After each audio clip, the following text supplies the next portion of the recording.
everyone. Welcome to the Aging Journey podcast, where we explore the strange and unusual experiences of growing up in time in various systems, as well as provide a safe space for diverse role players to explore aging and other lived experiences, unite diverse communities, and decrease social isolation through online gameplay.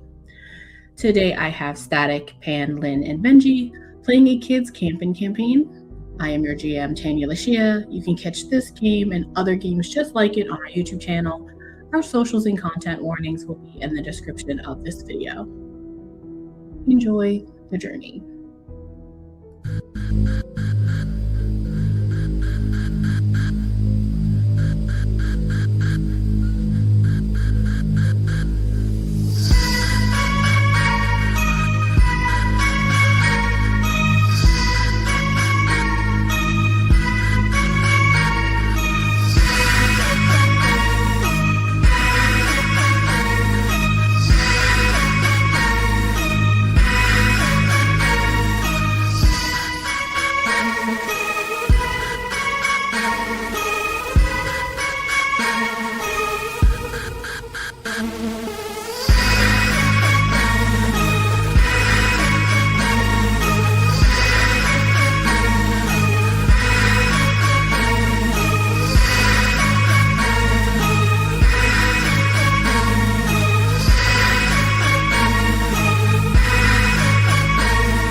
And we are back. So, previously on Happy Camper, after you all made your way into the bottom of the facility, trying to find wherever the very low and timid whistles were coming from, Gianna awakens in unmanageable pain, with her body racked with some sort of magical curse.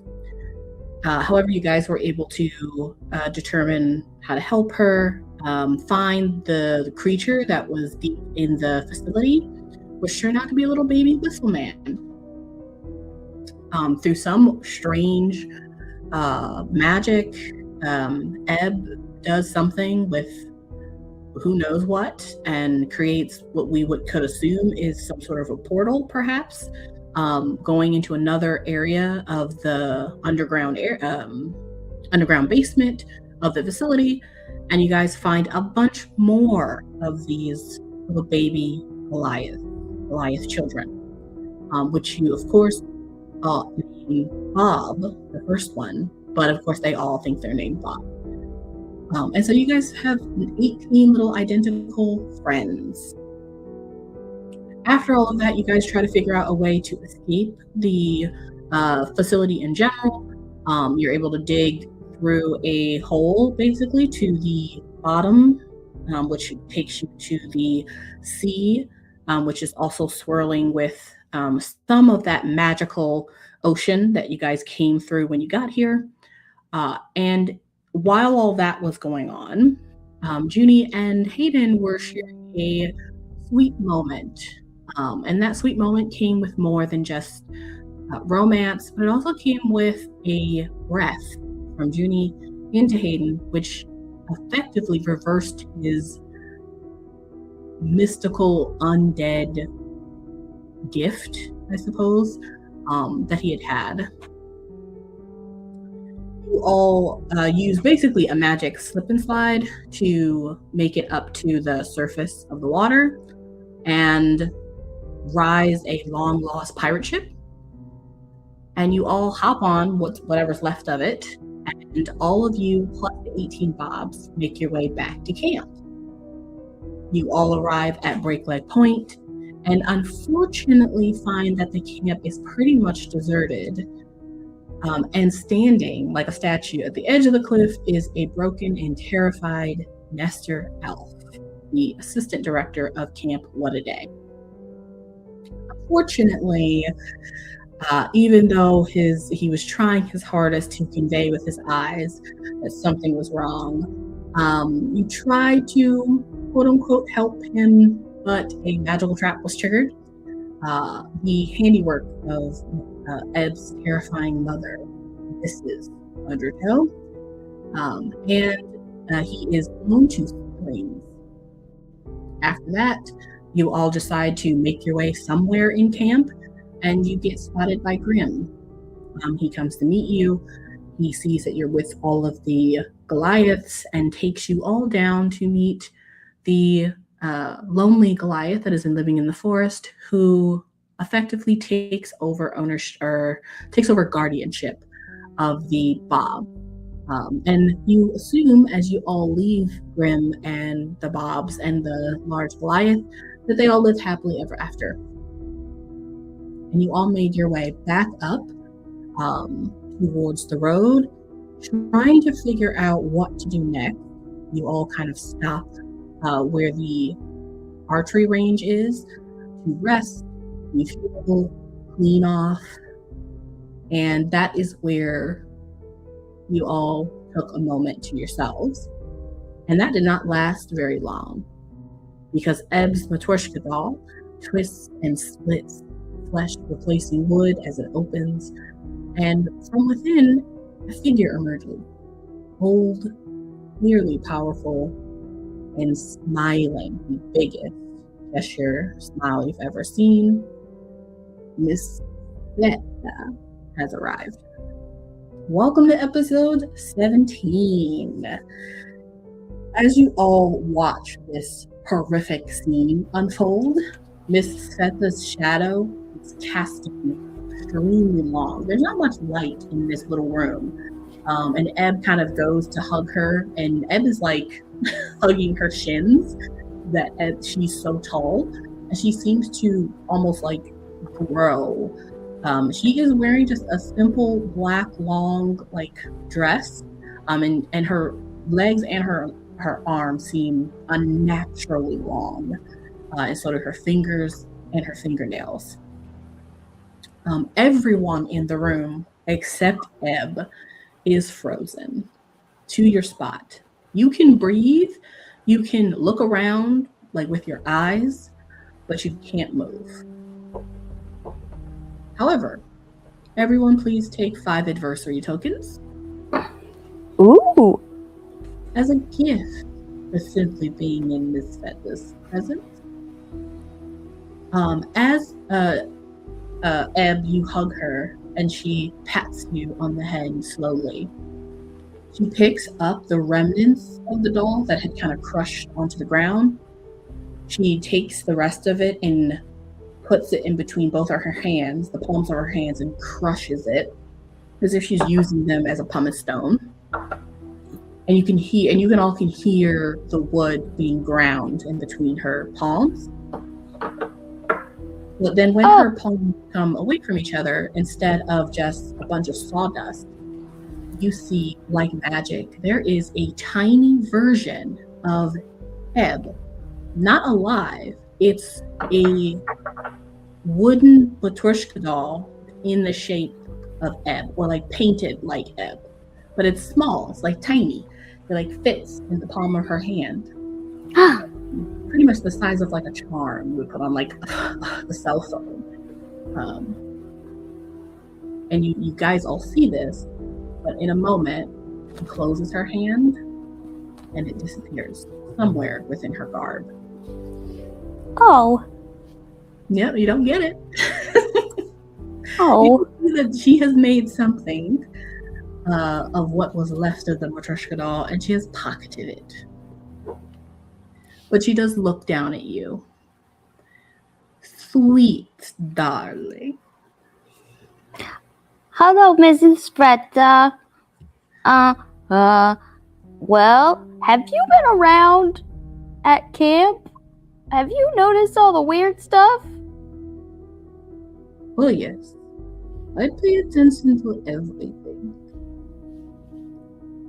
Are you part of the divinity ring, or are you something else? She sort of slowly tilts her head to the side as you say divinity ring. She does immediately understand what you're trying to say. You mean the divinity word? Yeah. That thing. Oh, sweet Ebb. You've learned so much. Good girl. And she pats you on your head again. Gianna, Hayden, and Juni, I need you all to make a grit roll for me. DC is going to be an 18. Hayden, you can make it with advantage. We're starting early, are we? Bye, Gia. 4. It could happen.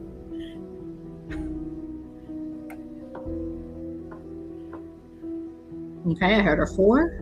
No. 12. A 12. That's a 6. And a 6. Oof. So bad. Who had the lowest? It's a me. Okay, that did not help. Gianna. It's exactly who you think it was. Gia, you basically begin to cry. Not uncontrollably, but just sort of like a low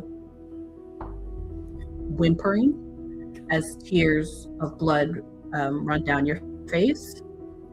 Who had the second highest? That'd be me.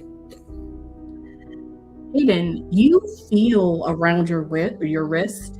You don't feel or you don't hear anything particularly loud, but it's almost just like a slight almost restriction of your seashell bracelet, as if it was trying to protect you from something. But unfortunately, it fails.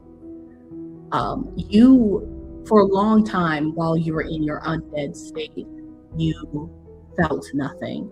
And in this moment, you stop breathing. But you do still have to breathe.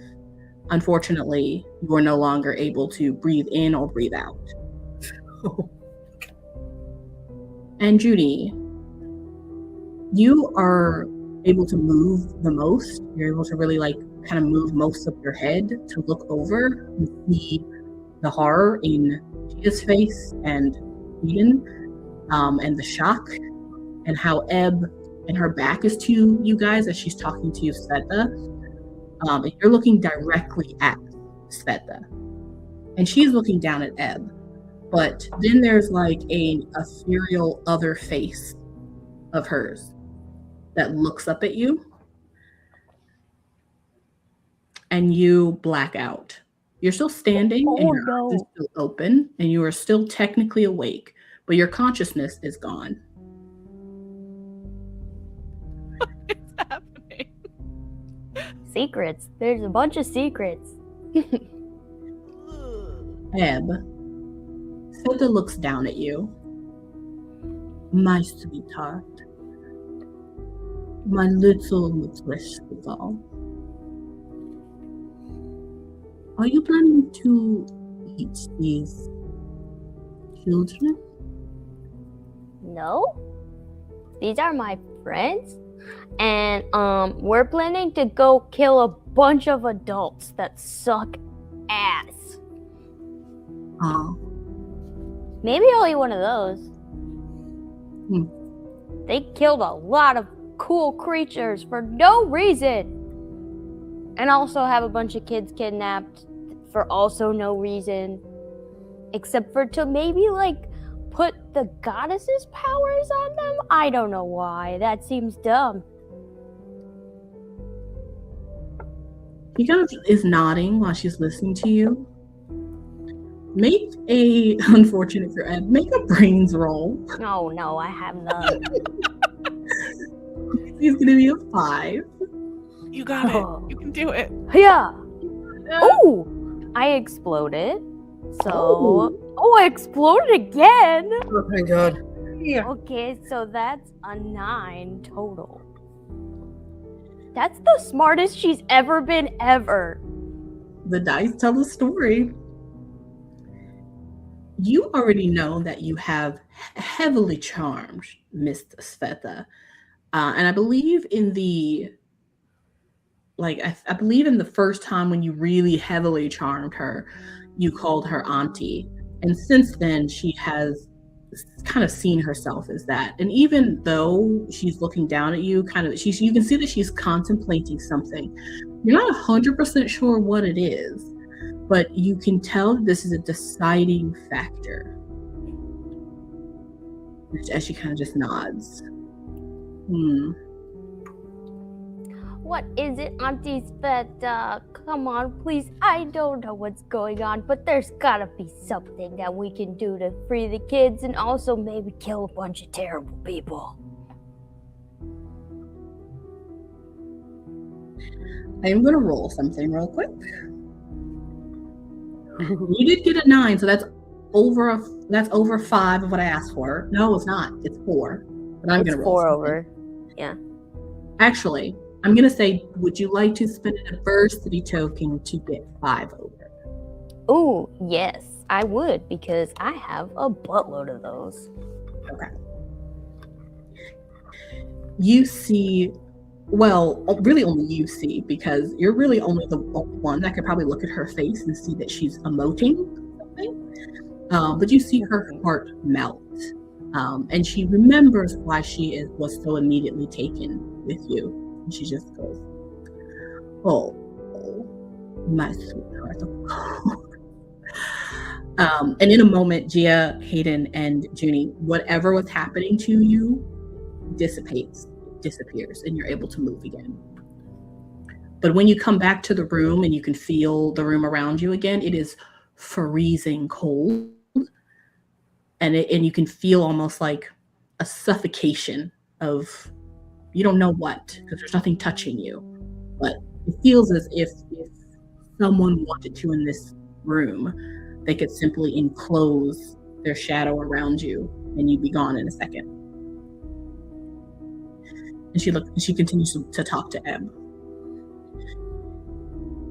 These are dangerous ideas you have. I like them. But you will not be able to succeed without a little help. Right? And she crones her entire back like a hook, where her head can get all the way down close to Ebb's face. Would you like to know a secret, my little doll?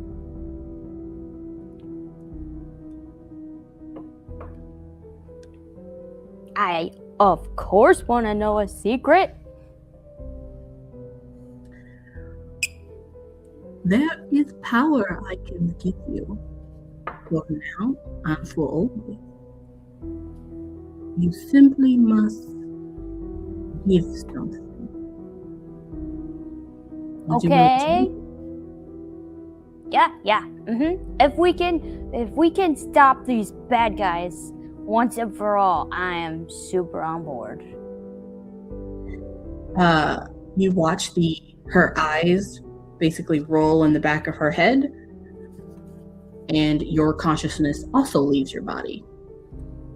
Gia, Hayden, and Juni, as you watch this, how are y'all doing?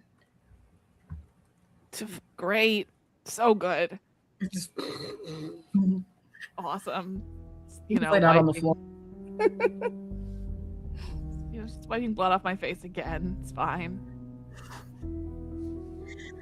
You all are able to move, but you can tell that there are unseen things in this room, so you have to be careful. If you'd like to just stay where you are and do nothing, you can. But if there is something you want to do while you see that Ebb and Sveta are in this strange trance, let me know.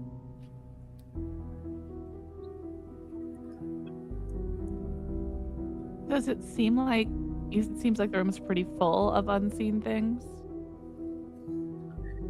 It's not necessarily full, like it still looks empty and it feels like you're still in this room. It also you basically get like an overwhelming, almost like the feeling you get when you feel like something's watching you or someone's watching you. It's that, only that something could crush you. For maybe the first time in her life, Gia's just gonna stay put and behave. Okay. Juni's gonna do the opposite unless someone stops her.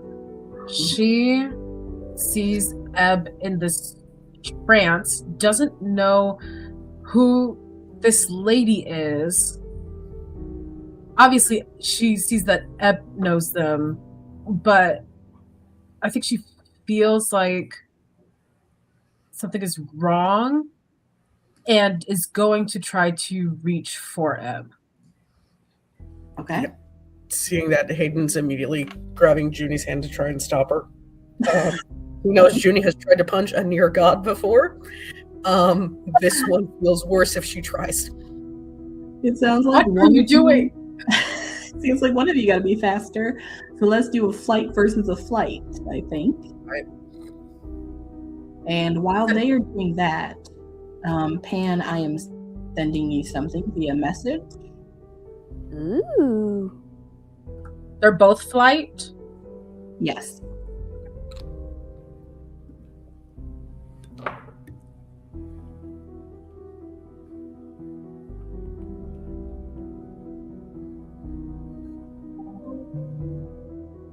Don't you do it, Alexa. Don't you do it. Is it even a game if Alexa doesn't show up? It's so bad. I'm gonna next campaign. I'm putting Alexa in another room. But not for the last couple episodes of this one. We're gonna wait till next campaign. She's still gonna be here. Unseen force. Telling you, just make her a character. Mm-hmm. All right, I got my roll. Same.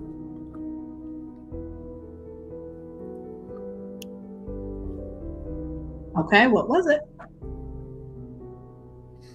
I got a 3. Okay. Ooh. Hayden?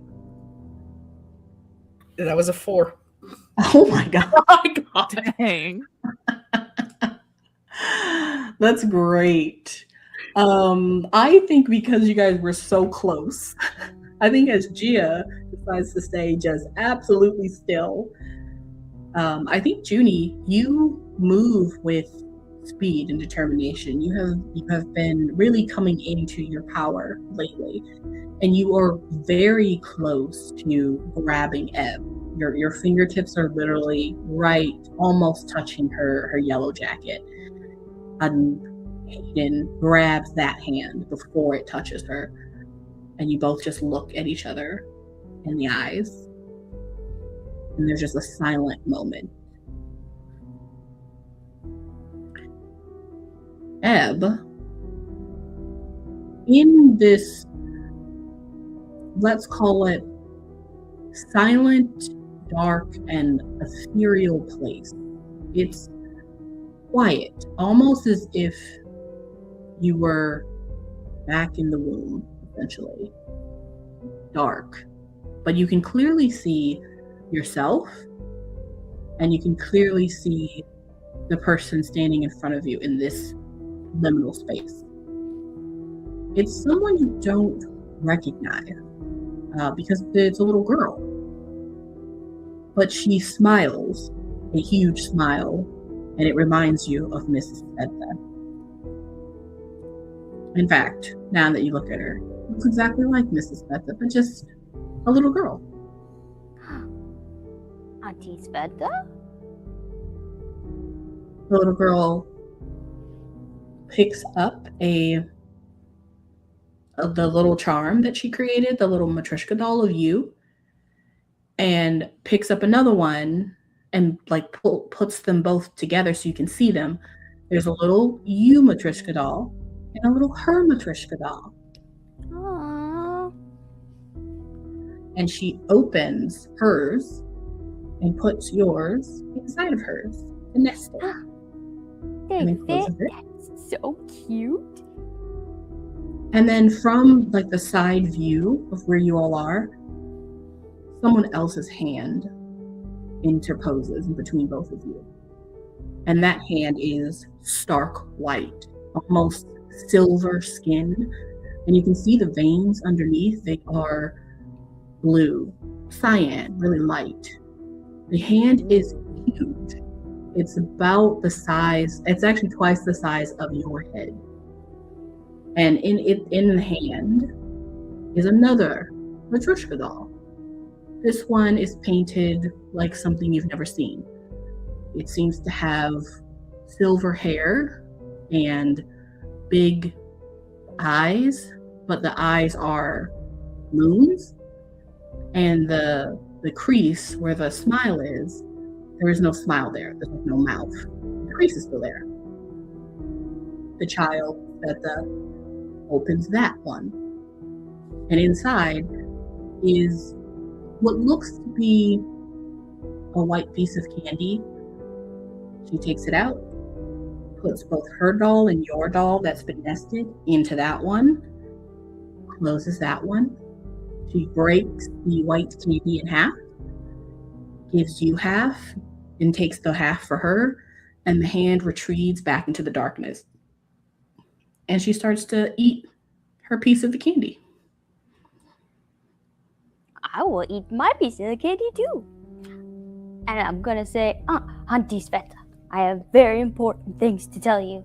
First off, I used your gifts very wisely. I have a body count of 42 men now, and also one assist of a magical being that I think was a harpy, and and then an oops. So that one was like more like I didn't mean to do that one, but he still kind of counts. So I guess a 43 and a half body count. She is listening intently to every word you say, nodding as she kind of is chewing on her bone or on her bone white candy as you eat it. And she eats it and you guys finish it. And you hear a voice. What does it taste like? Is it like like chalk? Like chalk? Oh.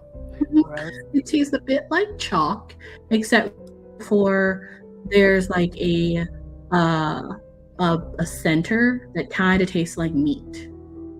Ooh. Yeah, it's different. You've not had anything like this before. It's fun. Fun. I'm gonna take a little sip of my mud water to wash it down. She embraces you, the little girl, and in your head you hear, "Welcome to the family." This is not Sveta's voice, but you understand that she is agreeing with the voice. Oh, thanks. I always wanted to be part of a bigger family. Mine's kind of weird and broken a little bit. She is still standing in front of you, but you feel something pet your head, very much like how she did before. And then you're back. As you come back, you see Miss Sveta kind of lengthens herself back up, kind of cricks her back a little bit because she's been stooped over for a while doing that whole thing. And she just goes, oh goodness gracious. Oh, I am not so young. Good. Well, I suppose I should give your friends a little boost as well, huh? They'd Ooh. I mean, some of them are friends with somebody who gave them a boost already, but I mean, we could take all the help we can get, I think. She looks at you three, now really actually looking at in your direction. Gia is a little bit behind you, Ebb, but like a little further than Juni and Hayden, who are basically directly behind you. Again, Gia, Hayden, and Juni. As she regards you and as you look directly at her face, you are terrified. But I will say that you don't have to make another grit roll, but it's difficult for you to want to like say anything or do anything when she is looking in your direction. And she smiles even wider. Her smile continues to get wide and you wonder when it's going to crack. But she just simply looks at all three of you. Very well. A gift for all of you. And you all get a hex card. Ooh. I don't want All it. right. I don't They're want so it. fun. I don't- Guys, her gifts are so fun. I am going to send those to everyone. And while I'm doing that, you guys can talk with one another and rest a little bit in this place. Did she leave? Is she gone now, or is she sticking it? Yeah, as you turn around to look at all three of them, and you all like blink, she is gone in a moment. Okay. Oh. Guys, did you like my friend? I think we're sisters now. I think she made my eyes bleed. Oh, yeah. I mean, I guess if you're not used to seeing the pure embodiment of shadows and darkness, then that might. Here, I think I have a handkerchief in my backpack. Here you go. Thank you.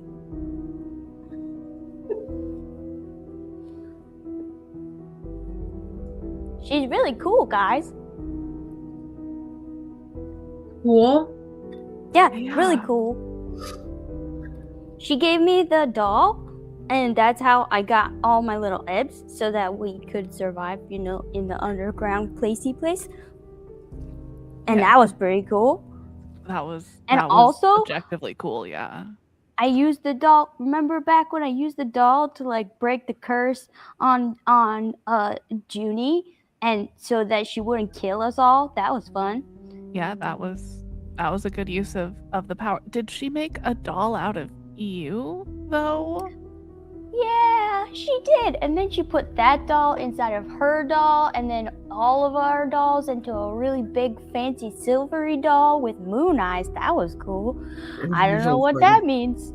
You don't find that at all a little troubling? I guess.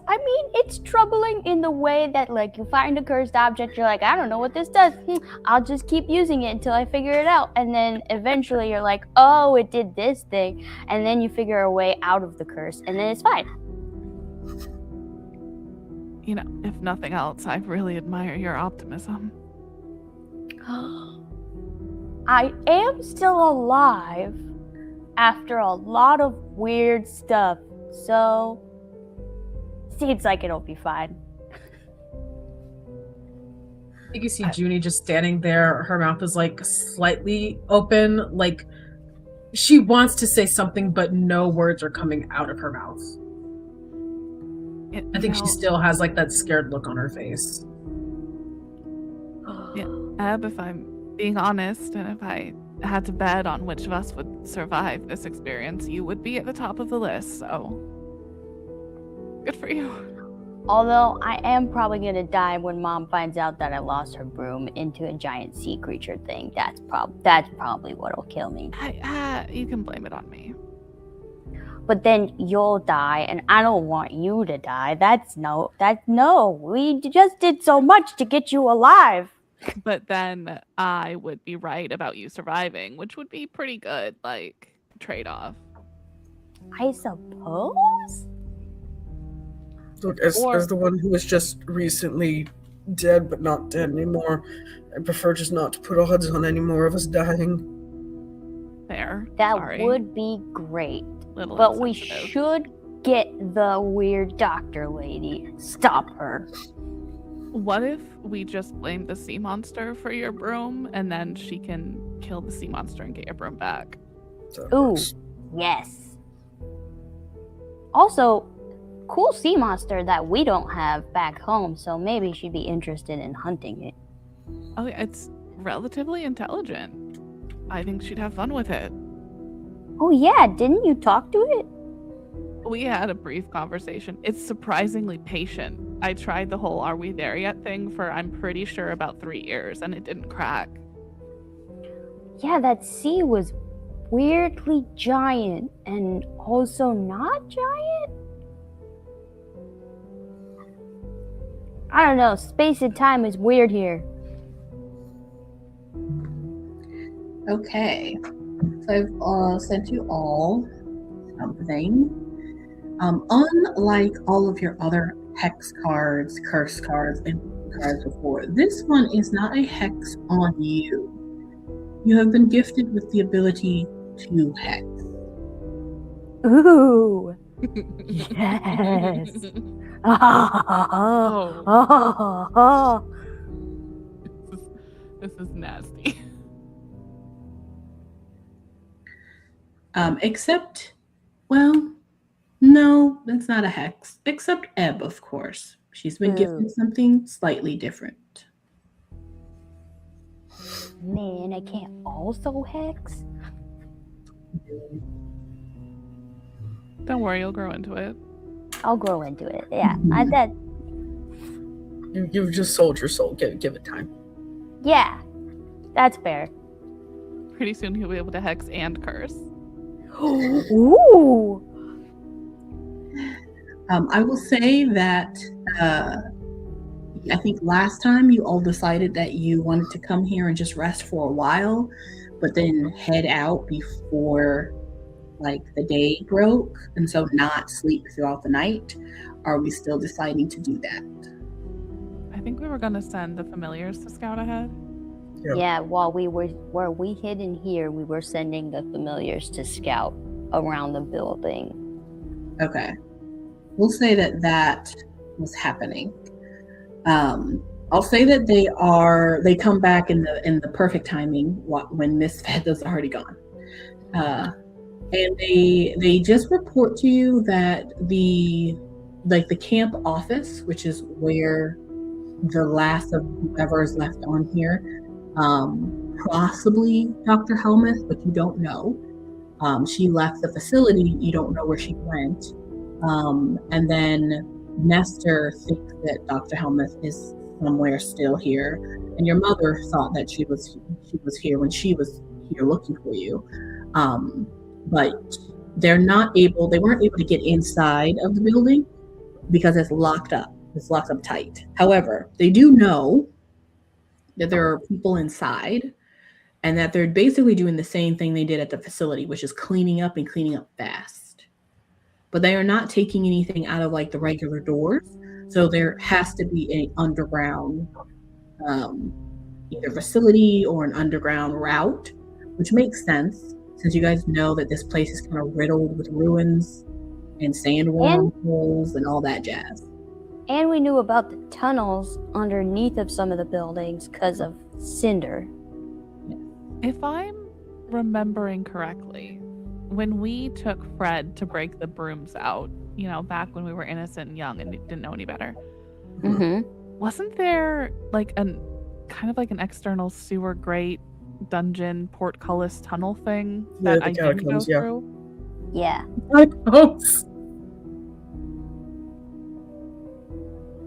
I say we go for broke and find the catacombs. Can we elicit the termites for help finding the catacombs? Oh yeah, they might know a thing or two. Termites. I forgot about the termites. We're on good. I will say that you guys got into that basement area through the correct way, so through the front door.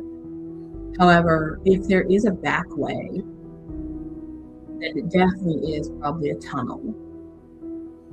It might be the termites tunnel, but if you remember, the termites moved into the sandworm tunnel. Right.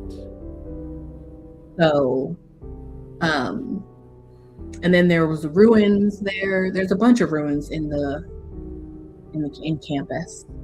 So the other entrance or wherever they're moving this stuff to could be anywhere. I will say though that everybody make me a brains roll, because I think based off of what I remember, you guys should be able to connect the dots of where it goes. So everyone Ebb's back to her normal brains. Right. I think it might be the arena. A 6. That's my guess. My guess is the arena. Okay. When all those children were getting lost, I think they were getting taken. That makes sense. My brains is a 7. Nope, I rolled the wrong die. Actually, I still got lower than what my die is, so I'll use it. It's a 7.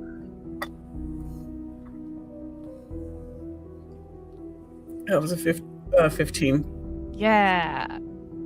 Smart boy. Okay. He's good at one thing and one thing only. And thank God for that, because Mm-hmm. I really had missed on it otherwise. And did you all pass? It was a 6? No, I got a 2. Okay. So everyone but Ebb. Ebb's been busy. I did the one smart thing, and that was it. You That's did. all I got. Ebb did really good that one time. So you guys remember, well, everyone but Ebb, do remember that it was odd that you all found the bodies of Cinder, Melissa, and Cleo up at the top building. This one on the other side of Stab Lakes. The little building all the way up here. It's on the far left. Mm-hmm. And so you would assume that the underground tunnel system is probably from the main office, under the nurse's tent, past or through, right under where you guys are, basically, because it's going through the archery supply area and then going in between the lakes to that little house. And that's why my brains die is not high, because I was wrong. It's a good guess.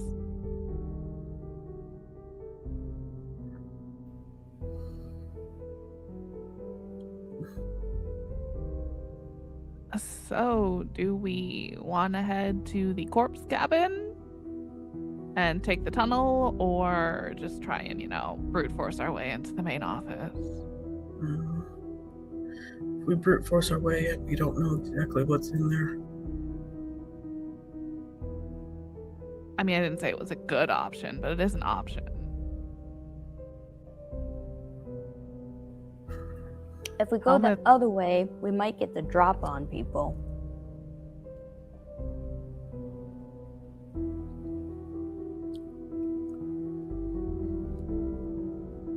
Like the corpse way. Yeah.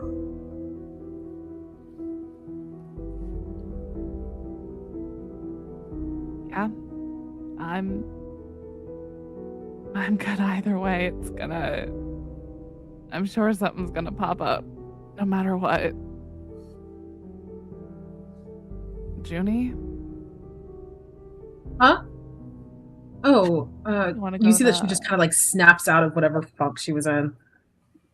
Go Yeah. the, You cabin way or the kick the door in way? Or both are really bad ideas, so it doesn't matter. What's wrong, Juni? I No. mean, besides the imminent death thing. I mean, I've kind of come to terms with that. It's just sometimes the way you guys talk about things that are happening, they're normal, and everything is okay and fine and dandy and colorful rainbows. No, we're so far from everything's good and colorful rainbows. That was the beginning of this whole thing.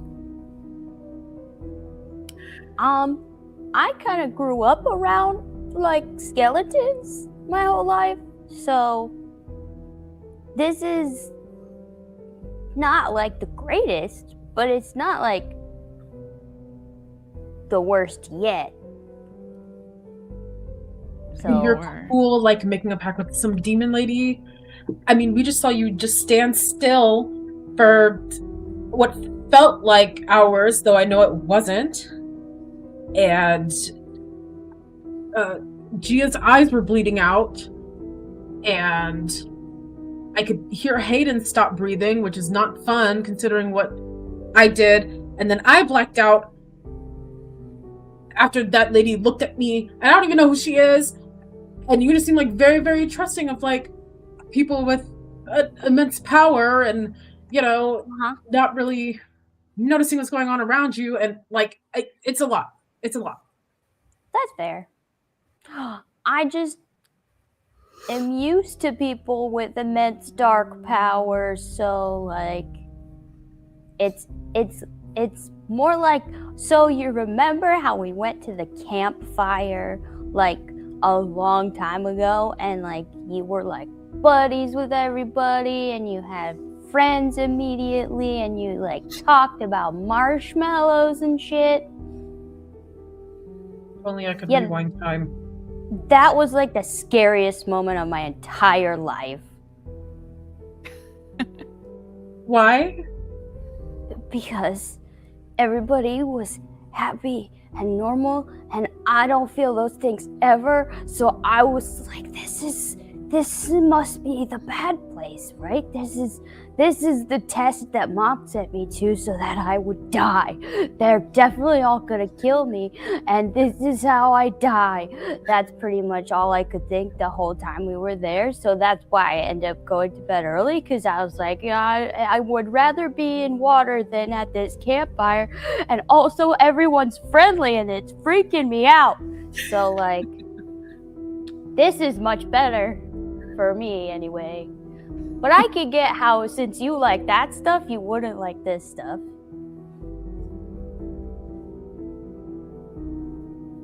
I'm just gonna stop asking questions. Well, I we can just shrug. She's like, we can go. It's fine. It's fine. We can all fine. Everything's gonna be fine. sit around panicking about our situation, or we can, try and get out of it.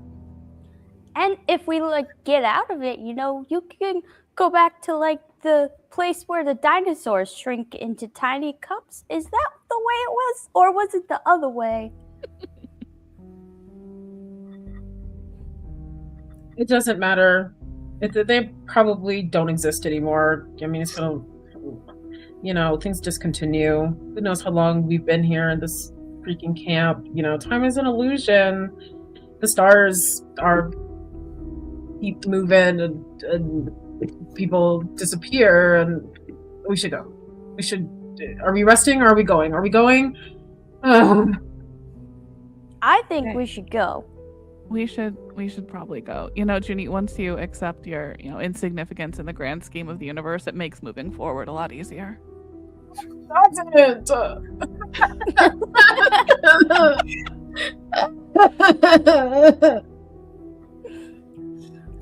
Ebb just like pats your shoulder.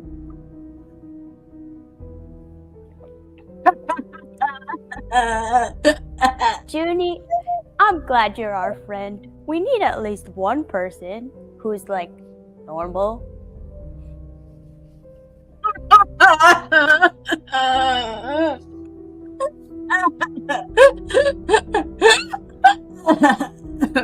Okay, can you cry and walk, or do you need to take 5? What do you mean?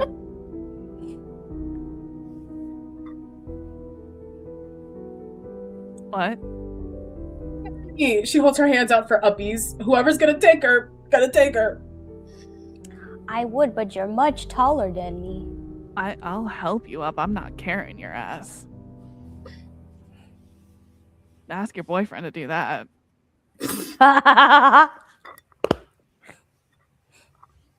Are you guys boyfriend girlfriend now? Hayden is beat red. This honestly is the best thing that's ever happened to Gia. Juni immediately crying and is the most bravest person you've ever seen. All right, to the tunnels. Here we go. 1, 2, 1, 2. Ebb just high fives Gia behind Juni's back. Diabolical grin on Gia's face. Truly diabolical. It sounds like you all are on your way. Okay. So, you're going from the cabin, which is the staff cabin, up to the house. it is getting dark. And, you know, in this place, it gets dark, but it doesn't really ever get dark. It just gets different shades of blue at night. But the moon generally is shining silver. So it's always kind of bright. So you guys are able to kind of just make your way across. It just takes a while to get to the cabin. But you're able to make it there without issue. It is dead quiet as you make it to the cabin. It looks exactly how you guys left it. There's nothing really outside. Everything inside is gone, and the entrance that you guys already used the first time is there. The tunnels.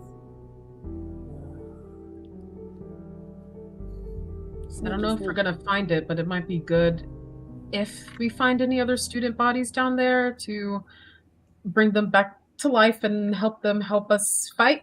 Maybe it could be like a whole like the end of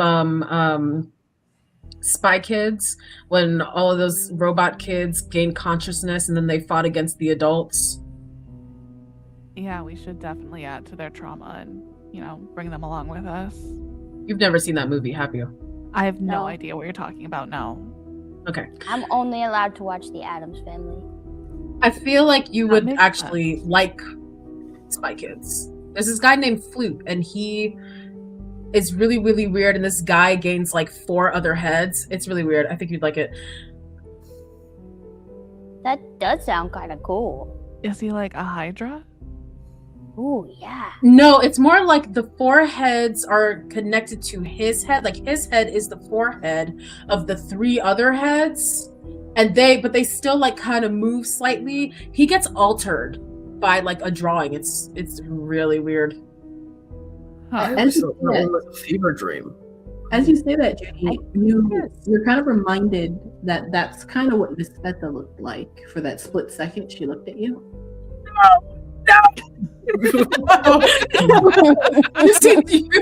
you see Judy's like eyes go like wide for a second, and like the stars in her eyes like move around. She's like coming to that realization. One of her favorite movies just got ruined. Are you all wanting to try to find the termites or something down in the tunnels? I think Termites are fast and big and strong. Did we ride them last time? Yes. They Well, they just, were- you know, welcomed us into their home. We could really use all the help we could get. Or the Yeah. worm, if someone wants to make friends with the worm. I think these are both great ideas. Also, I think we should look in the tunnel to see if there are people in it going in a certain way so we can follow them. Okay. So the termites are not going in the direction of the main office. Like all of their tunnels are all over the place. But if you want to go to the place where they carry you off and hope that you find one, you can go a little bit to like down and to the left, like near the road, like where the campfire is, on the other side of the nurse's tent. You can go on, like you guys are underground at this point, but you can go in that area and try to see if you can find anything poking out or walking around in that area. So we can do that. However, if you're trying to go back to where they swept you off to, that's going to be up where the warden's quarters were. So that's going in the opposite direction. I I'm really think curious about where that key went, but that's not the time. I think we should try to head towards the main office as much as possible, gathering allies as we go. Yeah. I mean, Gia's Well- communicated with them before. She could just try and send out some bursts. Yeah, See what she That'd be thinks as good. of. we're like As we're walking. sneaking in. Yeah. Okay. I don't believe anyone has actually come in contact with this sandworm. No. Okay. No, just just the the termites. termites and the big. I think he made a big scary sound at some point, but that was it. I was about to say, I think Hayden was the closest. Yes, I believe Hayden was With Cleo out in the dunes way back when. But we all But know if Gia's you want not to try opposed and- to reaching out. Yeah, if you want to try to reach out to both of them, you can. I know that you guys just kind of left the Whistle Man, but you can always reach out to him as well if you want. You can assume that all of the campers are gone, but if you're looking in the tunnels to see if any of them were like stashed down here, alive, maybe. You could also try to see if like any survivors or not survivors, any people who didn't leave. That's what I meant. If any of them like are taking refuge underneath. There's a couple of things you can do. How about each of you tell me what you're doing, like who you're trying to reach out to or rally, or what you're looking for.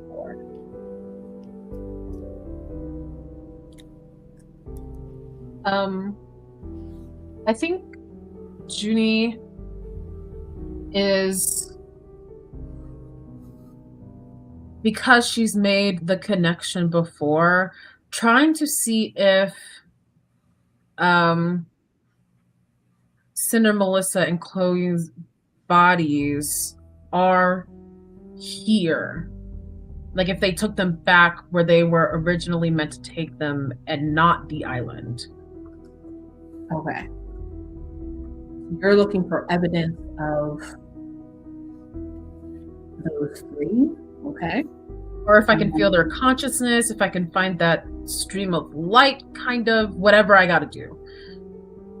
Okay. What do you want to do to try and find them? What are you trying to roll?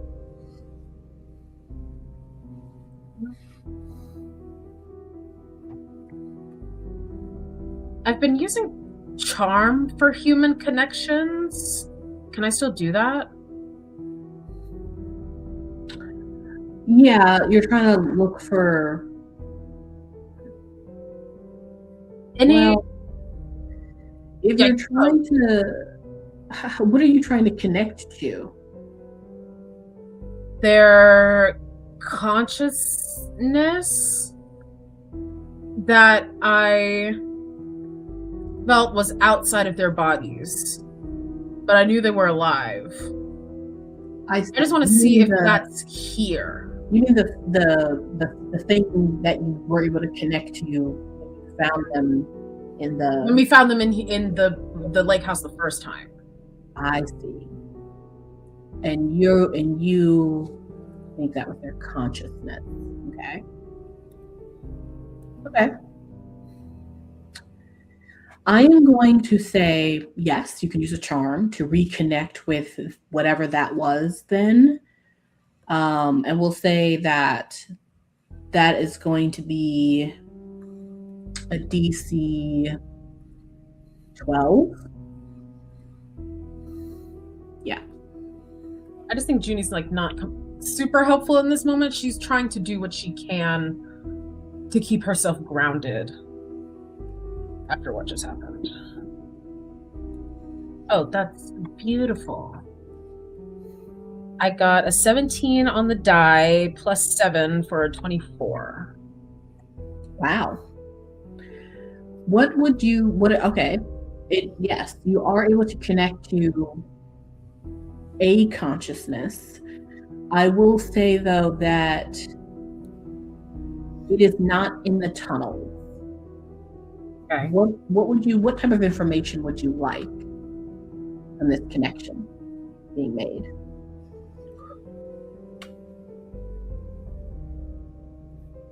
Where this conscience is and what happened.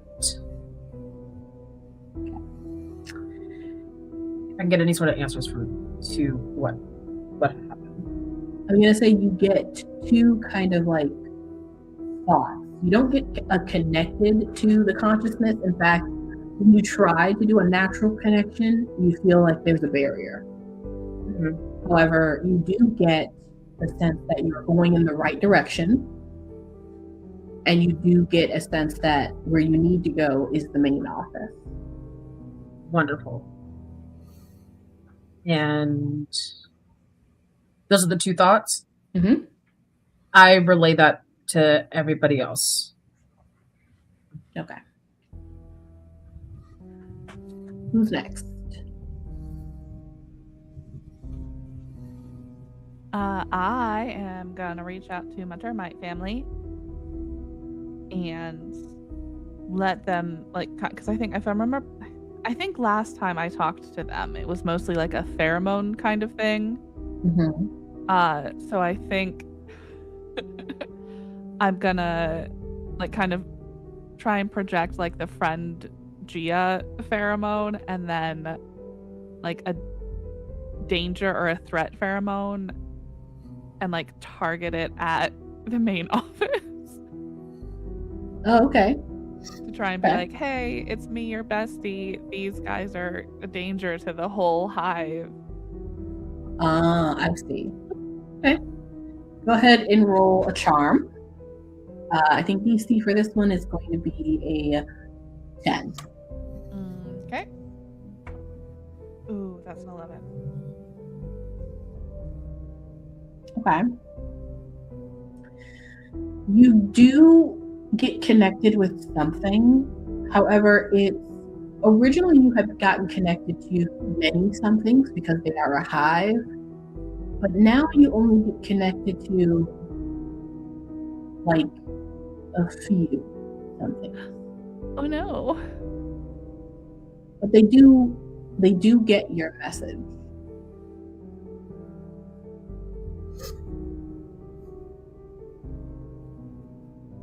Do I get the impression that something has been afoot for them since we last spoke?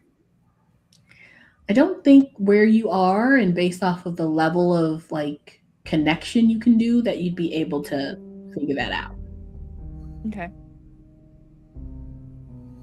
Well, they may or may not help. The termites. I don't really know the sandworm. I could try, but, you know, it's kind of a hit or miss whether that goes well for us when I reach out to things I have been told that I shouldn't.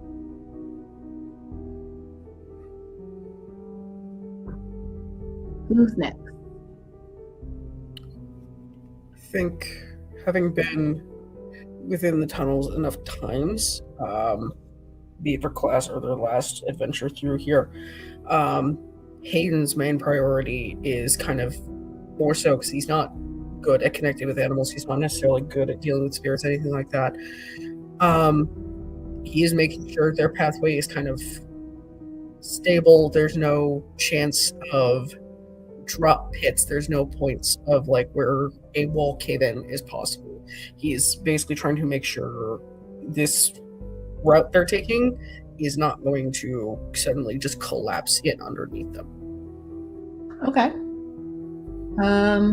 Let's go ahead and make a brains roll as you kind of inspect the walls, the ceiling, the ground as you guys make your way. We'll say, I mean, you guys have gone this route kind of before, but you're going in a different direction this time. So we'll say you're familiar with it, but not too familiar. So we'll do a DC 12.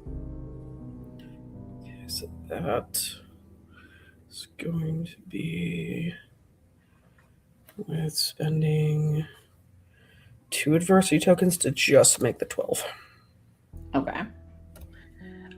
Yeah, the ceiling, I mean, this is a really well constructed tunnel, very much like the one over by the dunes that you have been in before, and like the ones that the termites kind of took over in the other side under the brick-like point. However, this one looks a little less used, looks a little dustier, you know, than the other ones. And so there actually isn't as many like sand pits and things like that. You just have to worry about maybe cave-ins because it's a little dustier, so it looks like maybe either whatever creature made this hasn't been through here in a long time, or no other creature has kind of is living in here. So it just hasn't been uptapped. For sure. I think we have one more.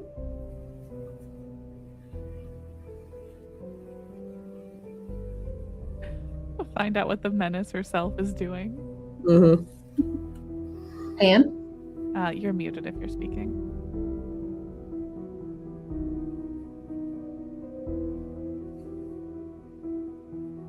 Oh no, Auntie's taken her. It's too soon. It's gone to the ether. Gonna live her best stag life. Did Pan step away? Maybe? Sorry, I'm back. There we go.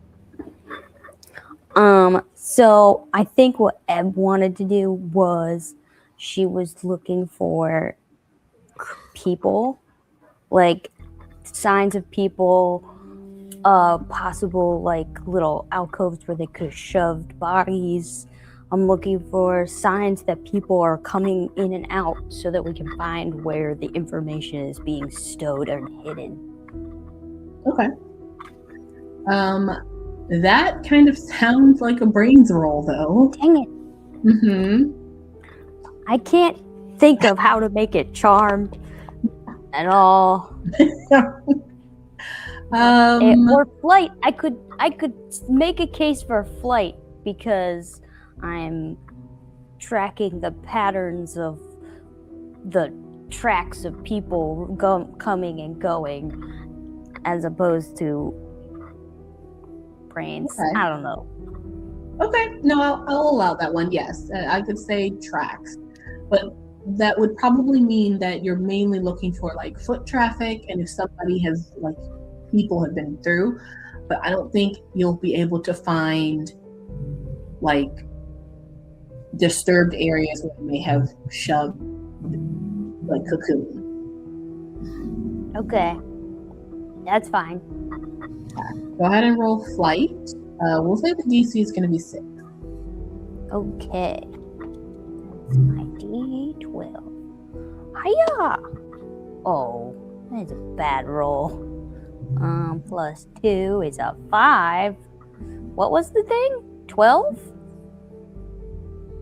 6. Oh, 6. 5. I'll spend an adversity token to get it to 6. Okay.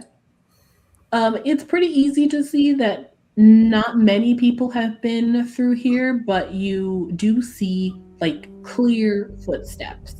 Someone has been through there like recently, probably the people that took the bodies to the house that just happened like 2 days ago or 3 days ago. And you can see that there are like little lanterns that they've put in certain places. They're unlit, but they've put them in certain places so that if they come through here and they need a lantern, it's available. So yes, it is it seems to be traveled, but it's not kept up, just like Hayden has kind of noticed. So clearly it's been traveled by humans, but not like anyone who would know that this is here or a creature that would like keep it up. Cool. I think she just wants to keep finding, like looking for the traces of people so that we can know we're going in the right direction and be aware that there might be like for the possibility of somebody to be there. Like, oh, these are really fresh, so now everybody shut up and be really quiet. That kind of being aware of. Okay. As you guys continue to make your way to the main office, I'll say that you make it from that like midway point to at this point you're under the nurse's tent, and you can smell a very like strong astringent coming from up above you. And if you all look up, you can actually see that like the root system that's coming down from probably directly under the nurse's tent, the root systems look like green and dead and sickly. But you don't see any people down here yet as you keep walking. Gonna be real. Glad she's dead. Yep. I miss her. I'm sorry. What? Okay, we'll give you Not, that. not gonna miss her. That. Not. Okay. Oh, okay. All right. Not going to miss her. That was a little bit hilarious, though. So I'll say you guys make it to the office. The whole walk there, you don't see anyone like coming down yet or anything like that, but you do eventually make it to what you assume is the other side of the dungeon / storage that you guys were under before. Other side of that room, because there is a grate that you need to figure out how to get through to get onto the other side. And you can kind of see on the other side, it goes from like this packed sand to stone.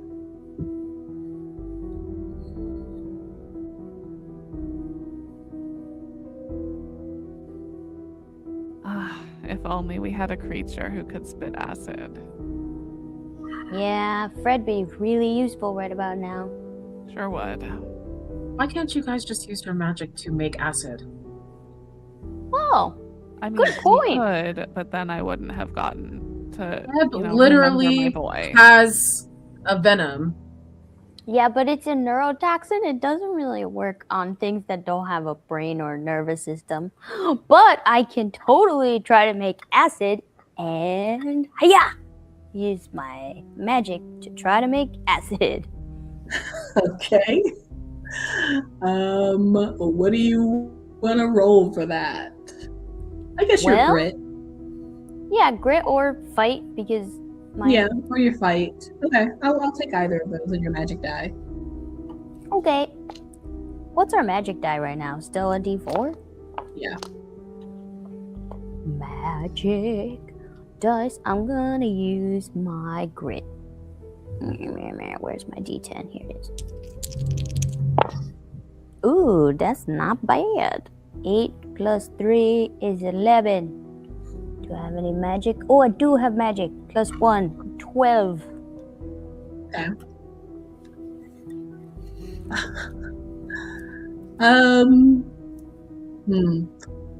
Sure.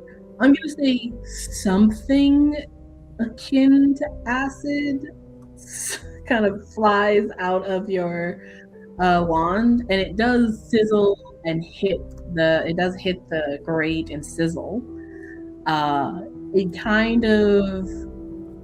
It does burn, and eventually it looks as if like not only are the bars now like it looks clean, so like the rust has fallen off and it's no longer like a charcoal black color, but the metal doesn't necessarily like get eaten away like you would normally notice from acid. It more like the molecular structure of the bars change, and the straight bar actually like starts to droop and drip onto the ground like a goopy mess of steel. Does it make a Ebb-sized hole? It does make an Ebb-sized hole. Great. I'm gonna get to the other side and see if there's like a key lock or something, or a latch or something that isn't melted that I could open the rest of the grate. Okay. Yeah, you'll go inside. Go ahead and give me a flight roll to see how you're able to make your way inside. Let's say the DC is going to be an 8. 8. Okay. Hiya. Oh no. Here's a real fun story. I rolled a 1, Mhm. But I have a +2, so it's a 3. Okay. As you slip inside, you're able to quickly get to like it's a grate, and then it's not like a hallway, but it's basically like a little opening that goes from the grate to the rest of the room, and there is basically like a stone little knob, and it has like keys on it. That is for a door that is it's in another secret area, so it's not for that grate. But as you look and see the key and you look around the room, it looks completely dark at first and empty, but you can hear voices from upstairs. And as you kind of look to your right and then look to your left, when you look to your right again to look at the key again, there's a guy standing there. Ah, poop. Oh God. Can we see him? No, because you guys are on the other side of the grate. You can try to squeeze through the grate if you'd like. Yes. Is he alive and staring at me? Oh, yes. Yeah, he's just staring at you. He's just staring at you, surprised that there's a child here, and so he's gonna try to grab you. Oh, we gotta Great, kill him. I'm gonna take one of my neuro spikes and stab him in the neck Okay. to That's try gonna and be paralyze him. It's gonna be a fight against his flight because he's not trying to hit you. He's just trying to grab you. So it's gonna be his flight, your fight. He's not very fast or anything. So he has a D6. Yeah, Oh wow, he got a 1. That's rough. I got a 5 + 1, which is a 6. Ooh, okay. Yeah, he's just kind of like a normal guard guy. And he tries to just, what the hell? What are you doing here? He just tries to like grab the back. You all on the outside of the grate while you're waiting for Ebb, just quietly, just waiting for her to come back. You just suddenly hear oh my god! Wait, no, I stabbed him with my neuro spike, so he should be paralyzed. In which case, he couldn't scream. Does that happen immediately? Oh, I guess it would take a second. I mean, I would assume that hitting someone with a spike in the neck would hurt. I stabbed him in the neck to try and make it go really fast because it's next to all of your brains, so it would get there real fast. Okay, we'll say that he doesn't scream loudly then, because you rolled over. He got a 1, so you did roll quite over. So yeah, we'll say you stab him. You guys still hear a quiet scream and a body hit the ground. But he is out. And he's dead. Okay. Now I'm gonna get the keys and go back to the grate. Be like, I don't know how to open the grate, guys. You have to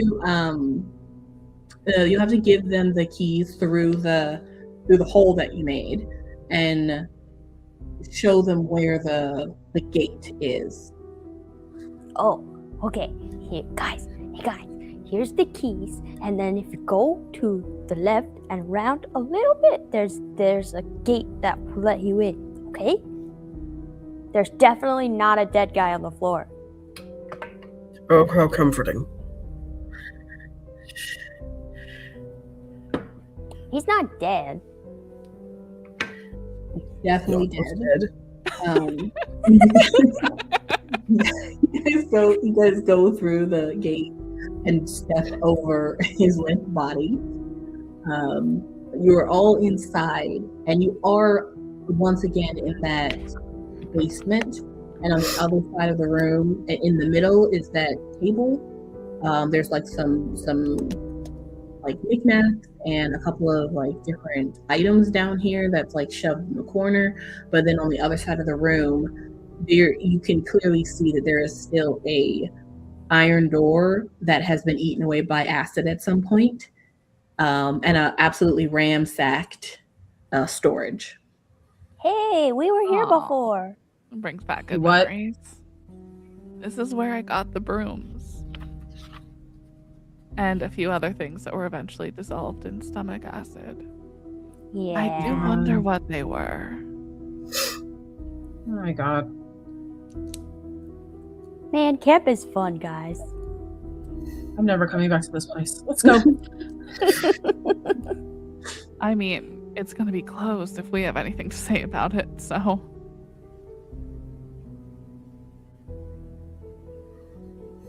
What would you guys like to do?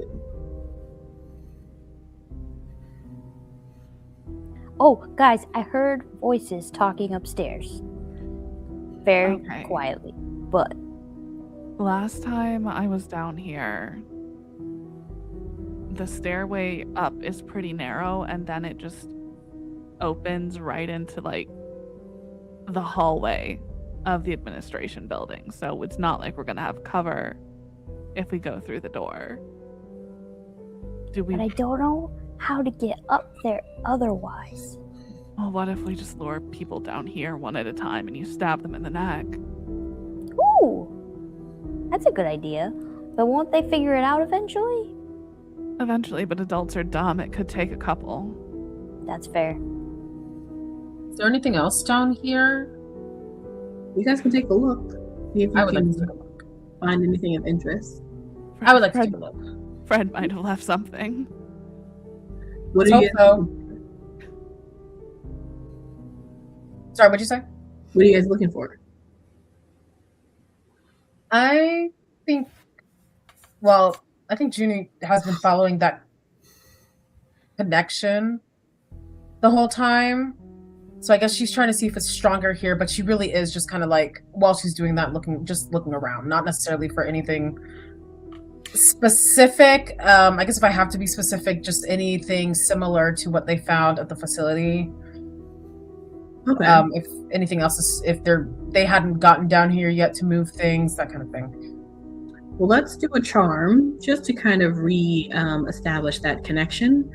We'll make the DC a 6 this time. Oh, thank goodness for extra points. That's gonna be I'm gonna use an adversity token, so it's 5 above. That's gonna be 11. You can sense Melissa. I follow it immediately. It takes you to the stairs. Okay, maybe, okay, hold on. If we're gonna lure people down here, we need to have a plan first. Okay, well, I sense Melissa, and she's upstairs. So the others might also be upstairs. Upstairs, like her body or Her consciousness. okay. There's a chance that she might be a clone, and she's kind of being you, like helping move stuff and things. I don't know. That's all I can talk to them. She's upstairs. We're gonna have to go up there eventually.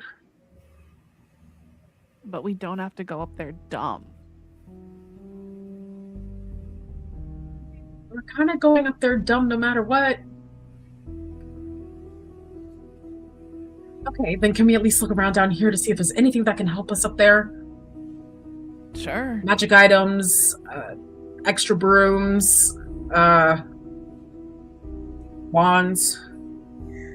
Anyone who wants to can make a brains roll as you guys sweep the area. DC is going to be a 4. I got an 8. 4 on the dot. That is a 5. You remember, Gianna, Ebb ate everything in there. Ebb. Jeez, Ebb. Come on, Ebb. You weren't even down here. I mean, Granted.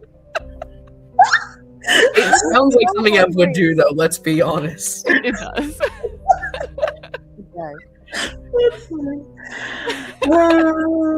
yeah. It's a baby. It's the little guy. So there's nothing of the kids. I'm sure once they had to send them all back to wherever they came from. They probably had to sign a bunch of things that were like, yeah, we don't, anything that we confiscated was lost. That's messed up. I mean, So there's nothing of that sort. If you are all looking at like the barrels and stuff like that, there's some weird stuff down here. You could say there's like a barrel of like extra clothes, so but winter clothes, so like hats and mittens and things like that, scarves, that type of stuff. There's like a barrel of it doesn't look like, it looks like gold plated items like jewelry. There's like, and these are all barrels that are like, they seem to have been shoved up against one of the corners and have a layer of dust on them.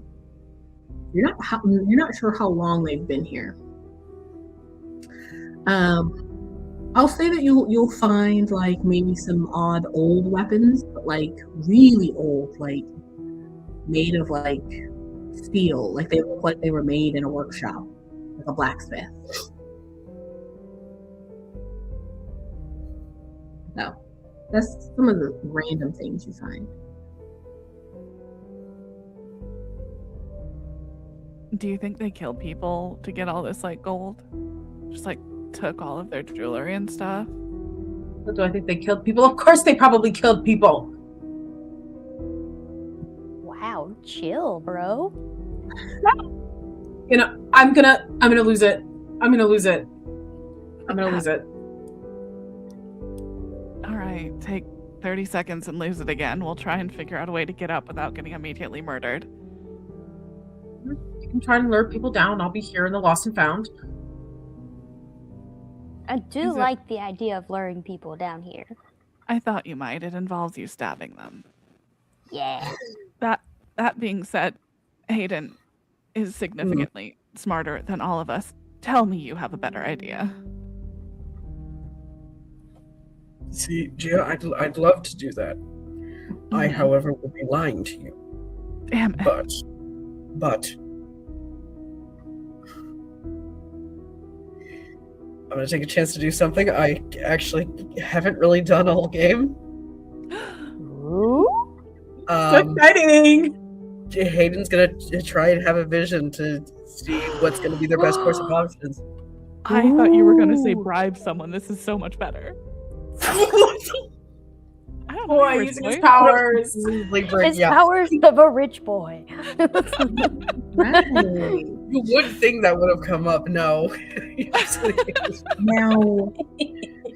Now, I believe, correct me if I'm wrong, I believe the last time you had a vision was before Charles. I mean, in his life, probably yes. Within context of game, he actually has not at all.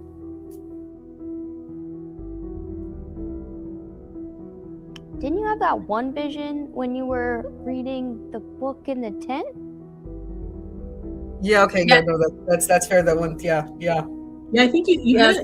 I think you had because of Juni. Yeah. Yeah, I was about to ask, did it count when we combined? Yes, I think that was one. And when you basically kind of did like a vision / walk through her life. Yeah. Okay, so that counts. But I can't remember if you ever tried after receiving the gift from Charles, but I don't think so. Not. The closest he's come with that is what he's figured out the bracelet kind of does, which is tangentially kind of visions, but not necessarily to what he's been used to. Okay. Yeah, the closest one was when Charlie showed up in his brain, but we didn't see Charlie. When Charles did what? He showed up inside, Hayden was talking to him, but we couldn't hear him. So Hayden was just talking to nobody at one point. Oh, okay. Okay. Let me. Okay, go ahead and do that.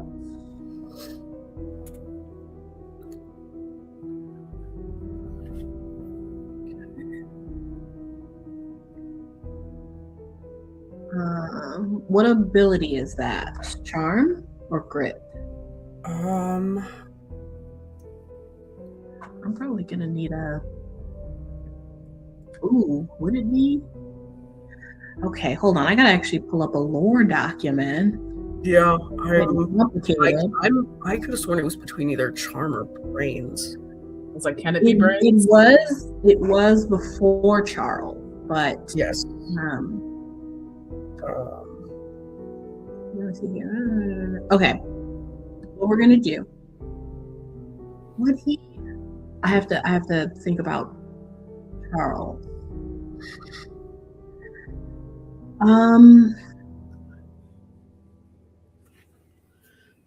I think he would actually. Okay. So first, it's going to be as you try to, what does it look like when you try to basically like allow or force yourself to have a vision? I think for him, he's kind of just looks at all of them, kind of just holds up a finger of just like, I just need to be quiet for a moment. Essentially kind of just finds someplace, a table or something, just somewhere flat to sit. Kind of crosses his legs, just like fully head in his hands, eyes closed, just kind of trying to hyper focus on the silence and nothing to kind of try and force. Okay. Yeah. So that's going to be, let's go ahead and do brains. And you're going to add, and you're also going to roll a d6. Okay. DC, what is, oh, I don't have those stats yet. We're going to say DC is going to be a 15. Okay.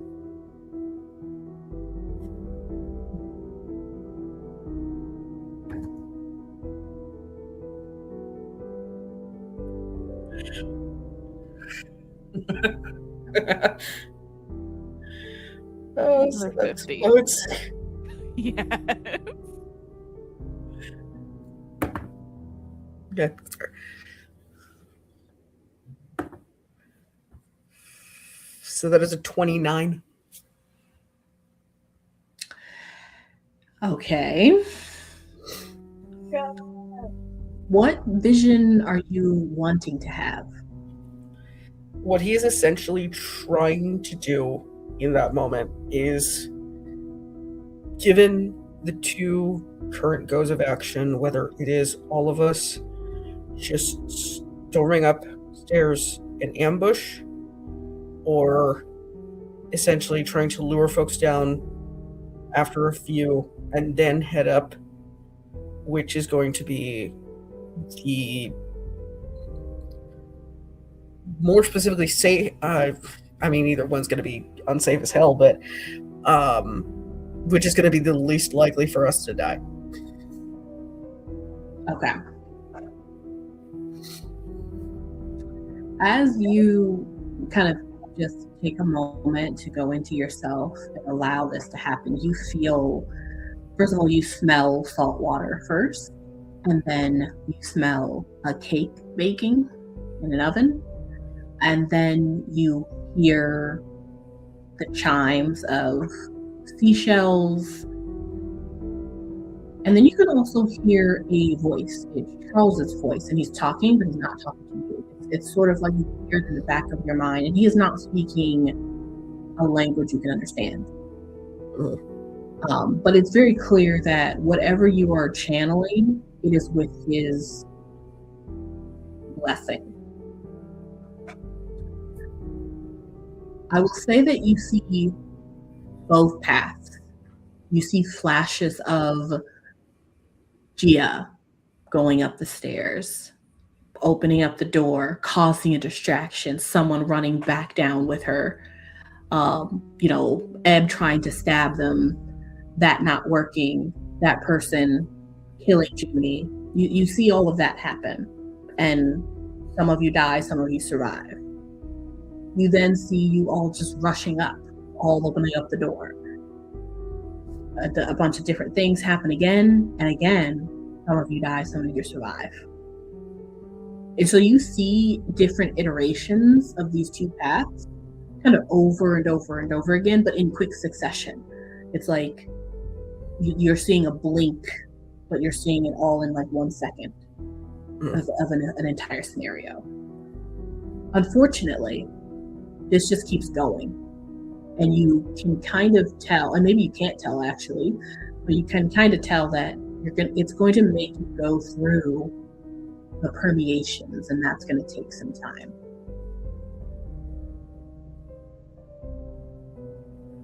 And while it's going through the permeations, this is not gelling well with your brain or your body. And so I think you're going to start taking damage. So you're going to take a minor wound. Okay.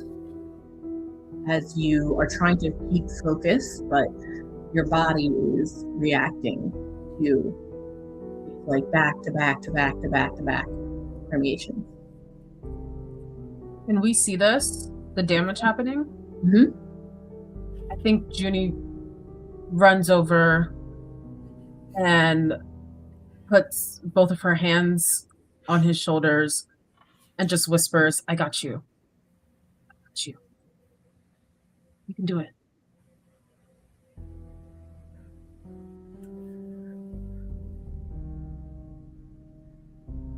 Gia and Ebb, what are you guys doing? Gia's watching the stairs, listening very closely for somebody coming down them. I was thinking about trying to use some magic to make my ears super hearing to try and hear the conversation above us, because we could kind of hear it before, but not quite. Good idea. Okay. I would say that could be actually, that's going to do something. Okay, as you try to do that, roll a grit first. Oh no. Just a regular grit? Yeah, regular grit. DC is going to be a 10. Okie dokie. Aya! Ooh, that is a 9, but I'm going to spend an adversity token to make it explode. You are about to use your magic so that you can do something to yourself, but it's going to basically allow you to pass through something, and you feel a rebuff, as if there's perhaps some protection. Okay, well, I didn't finish rolling because I spent an adversity token to make my dice explode.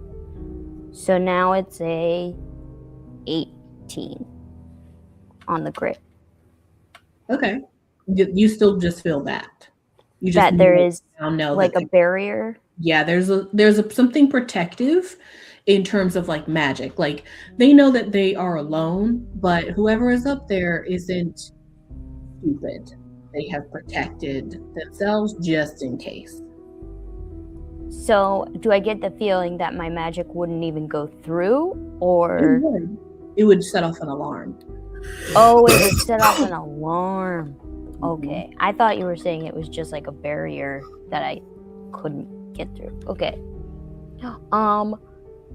Then I'm gonna tell my buddies that, hey guys, whoever is above us, they know magic, and they definitely have a thing set up that if I try to like break through their protective barrier, an alarm's gonna go off. So we gotta be careful with magic using until we're ready for them to know we're here.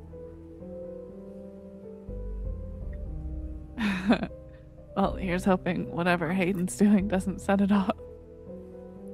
Well, that's internal to him, so hopefully it won't. It feels like more like, since I was trying to listen to them, so I feel like any magic I use towards them will set off the alarm. Hayden, go ahead and roll me a grit roll. DC is a 5. It could happen.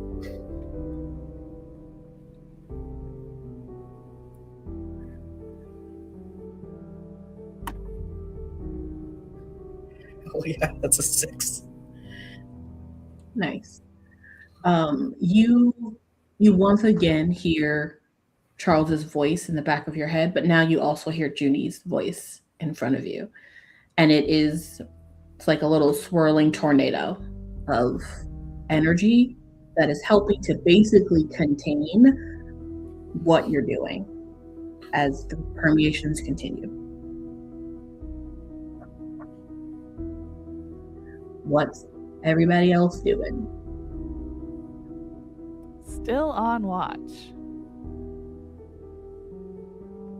I will say that even though you guys can't hear their discussion, like what they're talking about, you can hear that there's people moving around. And it has been quite some time since you guys made it back and made it up there. And so you don't know what they're doing, but you can assume that since they are trying to clear out, they plan to clear out before morning. You have a limited time. Has Hayden come out of his trance yet? Nope. You can tell this is going to take some time. Ugh.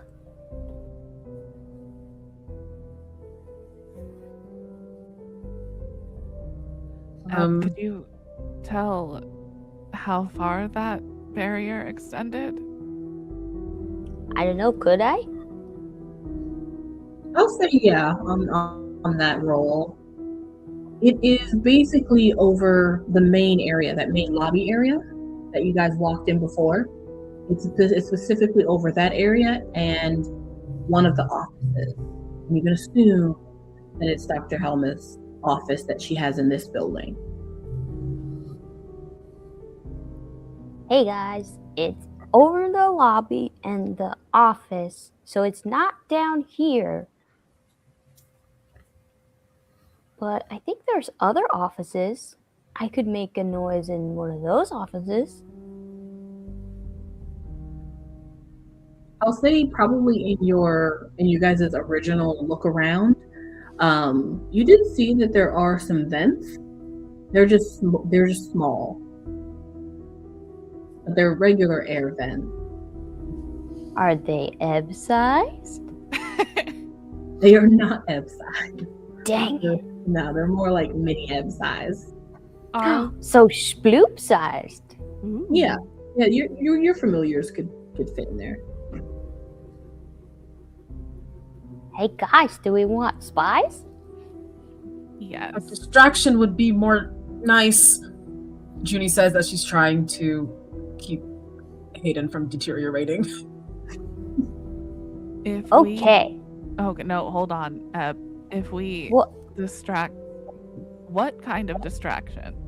Because we don't want people coming down here while he's like that. Well, if we send them up to vents, we could make another noise in a different office and have them go look around in that office for a little bit.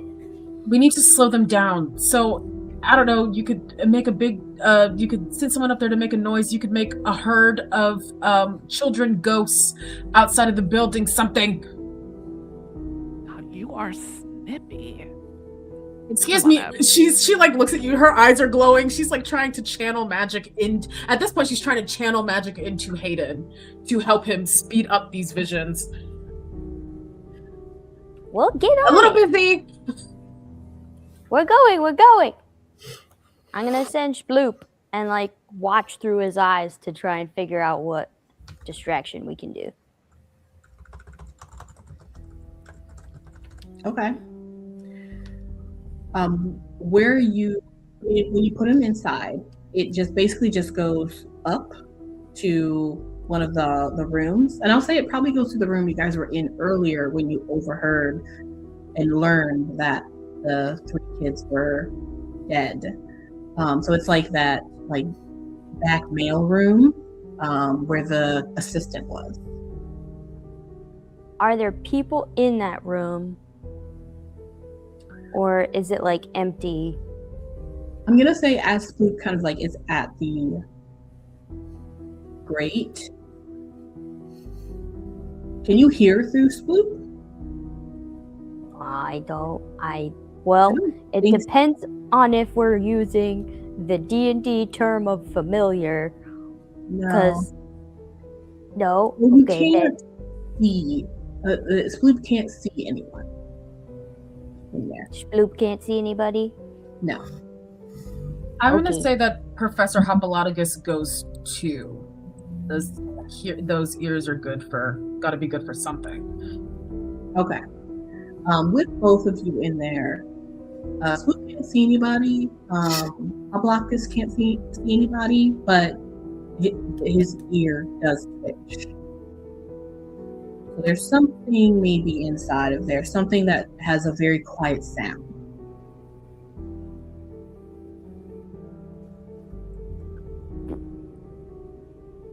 Very quiet sound. Well, Sploop didn't hear anything. He's gonna go in. Professor Hopalophagus like stops him. He's like, "Now wait a second. Listen, now our humans need us, but you can't just go barging in to wherever you want to go to." Well, I have my orders. I am to go and make a distraction, and I knew it would be dangerous upon going inside, so I shall go in. Very well, but must not get caught. Then just try to help our humans, I guess. And he uses his hind legs to open the grate. Okay. Thank you, open the sir. grate. Sploop goes out. The room is dark, but you can clearly see that the door is open.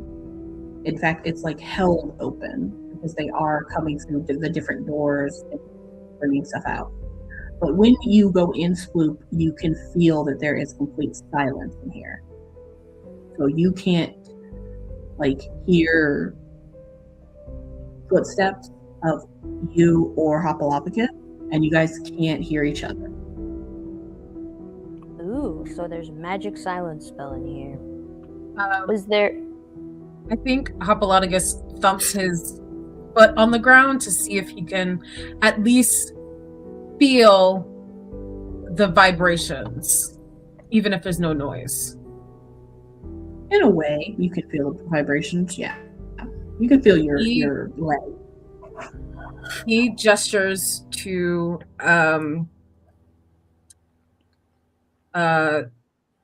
Sploop,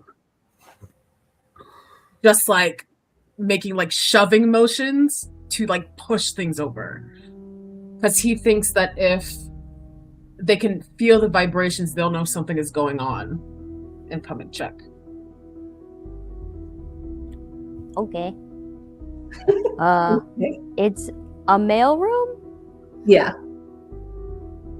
So does it have one of those like big sortie things that has like all the little slots where mail goes? Sure. Cool. He's gonna try to knock it over. Okay. Yeah, you hop up on it, push it over, and it clatters to the ground silently. Who is trying to pick up a vibration down in the basement? I guess Galileo. Okay. I will say that, yes, Galileo is able to pick up the vibration of something happening up where they just left.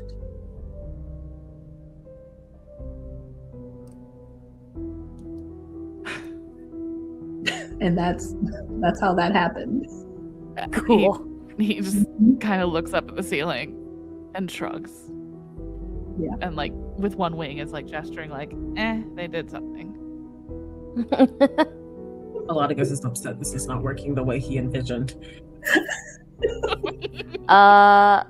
since it made no noise, Sploop is going to look. Does it look like they tried to take all the mail and stuff out of here? Or is it still Go full ahead. of stuff? That's going to be a brains roll. Oh no. We'll say, in fact, you and Juni can make this roll for your familiars, as you both are in the room and you can kind of look around. So we'll say looking around. The DC is only 4. Well, Oh, great. Wonderful. I got a 4 on the die, plus 1 is 5. oh good, because I got a 1. Even though you cannot hear anything,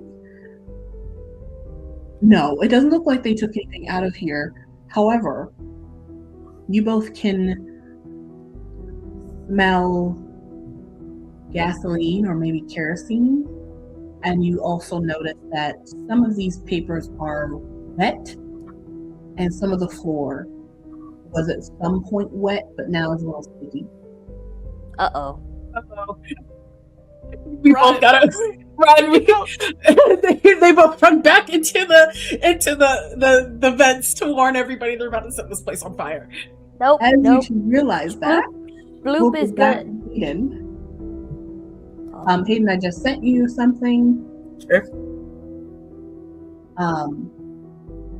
You open your eyes and see Juni in front of you, and you understand that, unfortunately, almost all of your permeations ended in a similar way. Some of you got out alive, some of you didn't.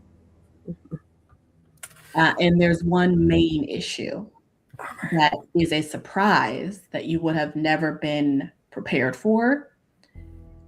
And you just need to figure out how to get around that. Yep.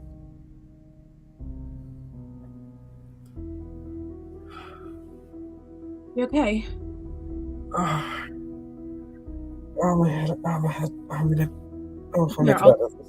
gonna need some Tylenol. We've got a bigger problem. I can at least try and heal you or something. Just Wait, afterwards,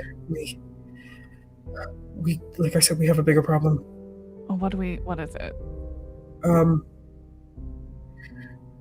So one way or another, whether we charge up there all at once or we lure them down, there's no real one better way or the other, but there's a construct up there. There's a rock construct up there. Oh. rock. Like solid rock, like stone, yes. And based on our activities, he's not going to be too happy. Miss Angelique's husband. Oh my God, she was married. What? He was married to a rock. She turned him into a rock. Golem. She was married to a golem. Interesting. The vision didn't give me the marriage license, but then either way, that is up there waiting for us. Oh, like actively waiting for us. Yeah, well, not waiting for us, but like It's there and it will. It's there. Wreck us. It's there. Yes. Okay. I mean, it knows, doesn't it?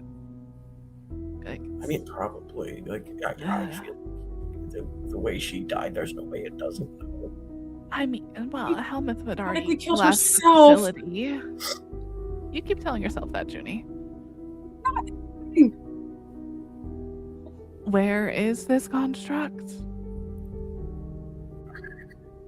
It is, well, it's not hidden. It's doing work like everybody else is. So it's moving in the main room, going into other rooms, and going into other places. It's helping move everything out down to eventually, once they have completed the plan to get rid of this evidence, they will all make their way down to the bottom of the area where you guys are to leave.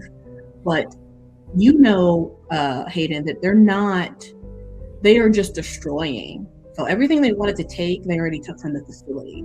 Here, they're just trying to destroy things. So he's just got some of the help with that. Yeah. Moving around, he's part of basically part of the group that's just getting rid of everything. They aren't keeping anything from here. They're getting rid of all of it.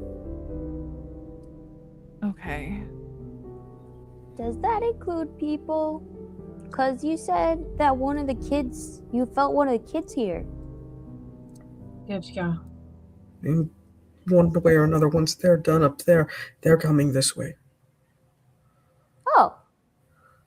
So we make a trap down here? Maybe that long. Okay, what do we know about rock constructs? What are they weak to? There's got to be something. Erosion, maybe? Paper covers rock. There you go. Probably just paper mache.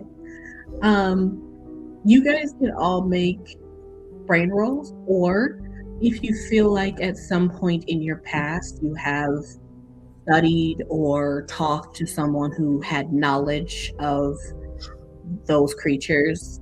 He's not just, that's what I called him, because I don't think I created a name for his species yet, but he's actually a huge construct that's made of cut gems, almost like a huge diamond in the form of a body.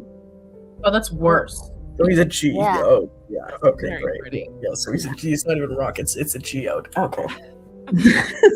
So you guys know that. I see why she married him.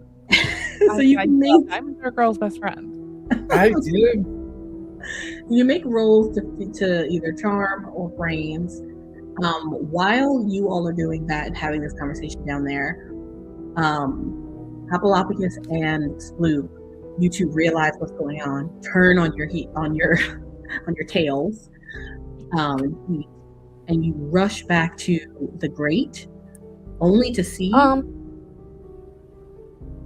Actually, Sploop would have not turned around and gone because he didn't get the brains roll. Okay. So yeah, that's right. Hopalopicus is turning around and running. Oh, right, because you can't hear me. yeah. Hopalopicus, you're running. And you turn to run. Sploop is still investigating or doing whatever he's going to do. But you actually run smack into someone else. A small someone. They are sitting in front of the grate. It's closed. You don't know when that happened. And their tail is flicking back and forth as they stare at you with beautiful big topaz eyes. You're looking at a black cat. Oh no. Uh-oh. He just, because it's silent, he's like hitting his foot on the grate and is like yelling and cursing at this cat, but obviously it's silent in here, so I can't hear it. But he's like throwing up gentlemanly fists. this darn grate.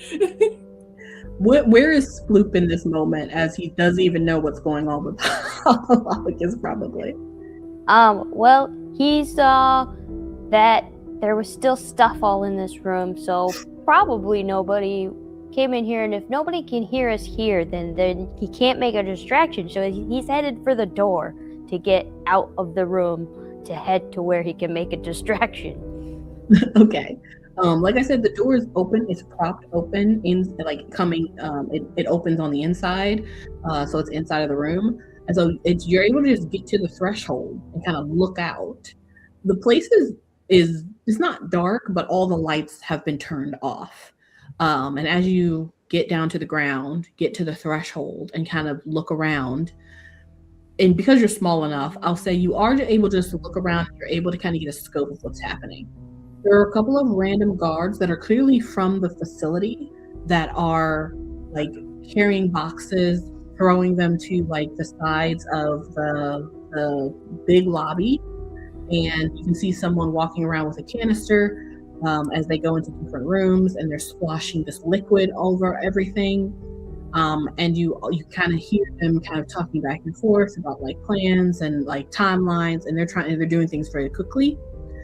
I'll also say that you can, now that you're at the threshold, you can hear that the silence that's on this room is only on this room. It's not on the whole lobby, which is weird. I don't know why that is.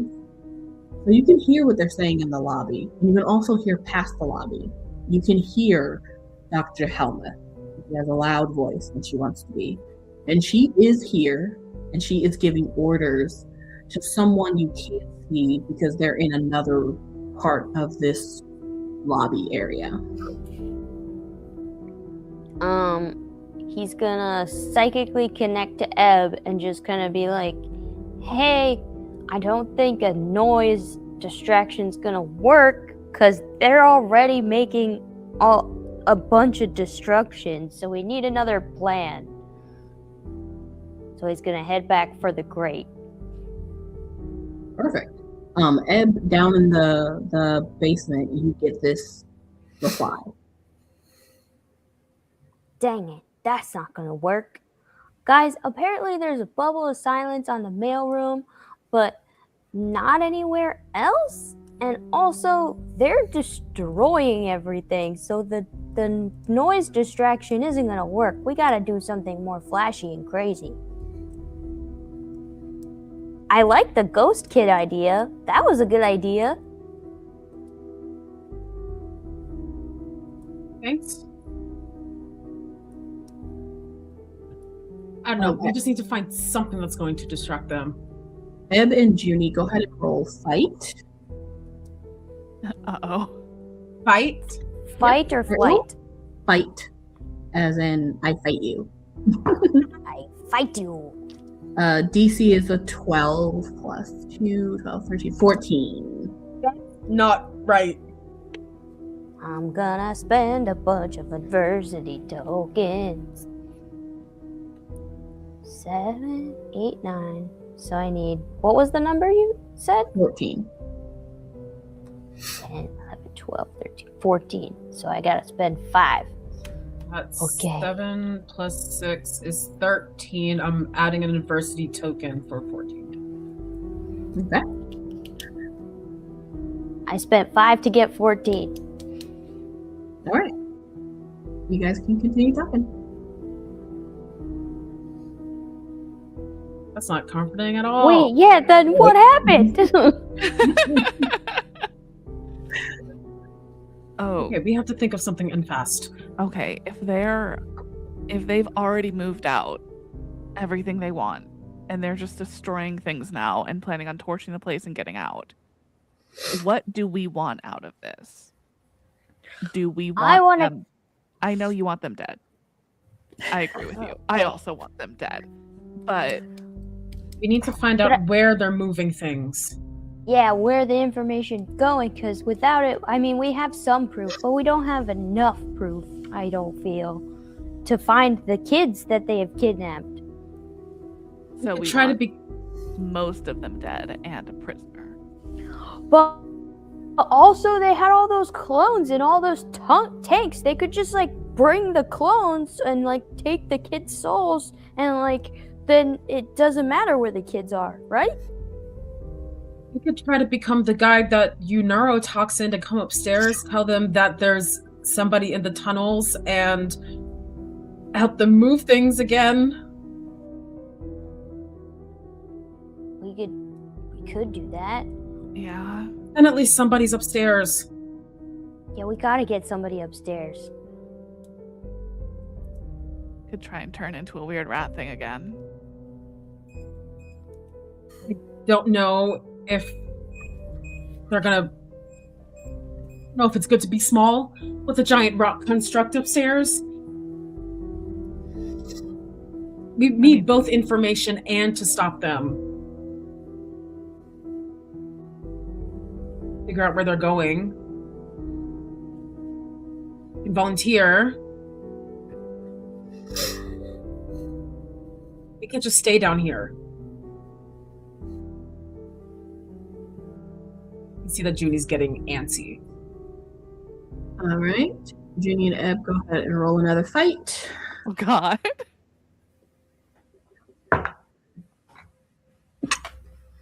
Question before I roll this. If you add 1, does the rules work where you can add 1 to blow up your die, or is it only when you roll the highest on the die, it blows up? You can add 1 Yeah. make it blow up. If it gets you to the highest on your die, then yes. Okay, cool. That's what I was doing, and I just wanted to make sure that was right in the second to last episode. Good time to check. DC is 6, 7, 8, 8. Drop my die. I'm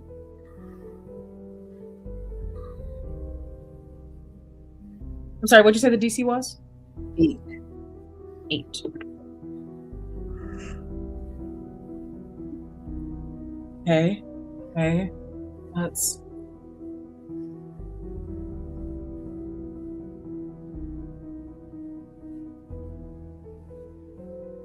Got a 14 again. Okay, Ebb. I got a 8. All right. Now go ahead and let me have both of you roll a flight, I think. Yeah, DC is going to be, let's see. DC is going to be 21. Oh, yes, I'm gonna die.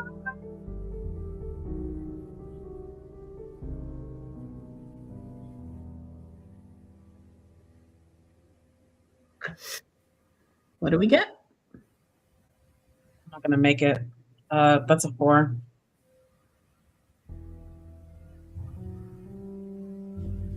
Ebb?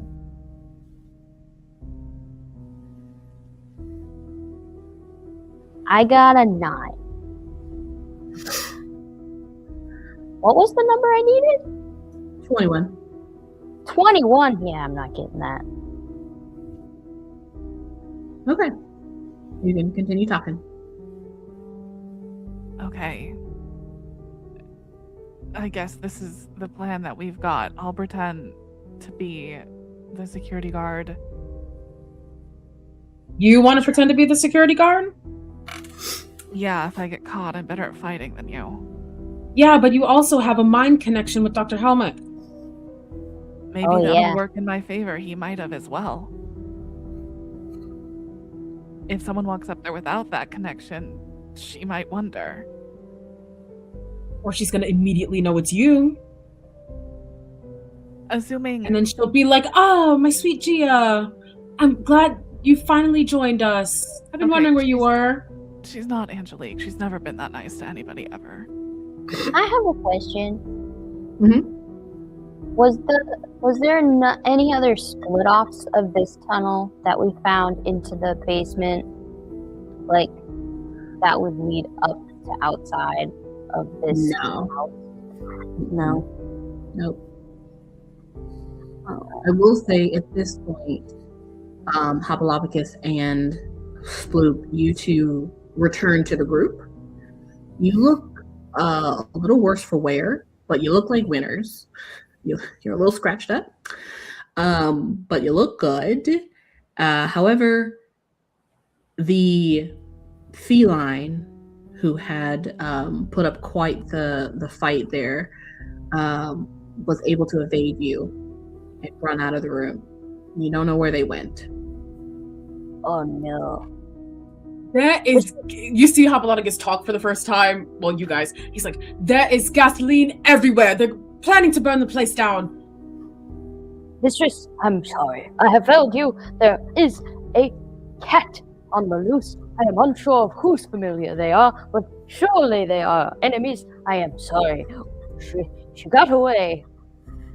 Stabbed her with a ballpoint pen. It was honestly marvelous, but still way beyond my jurisdiction.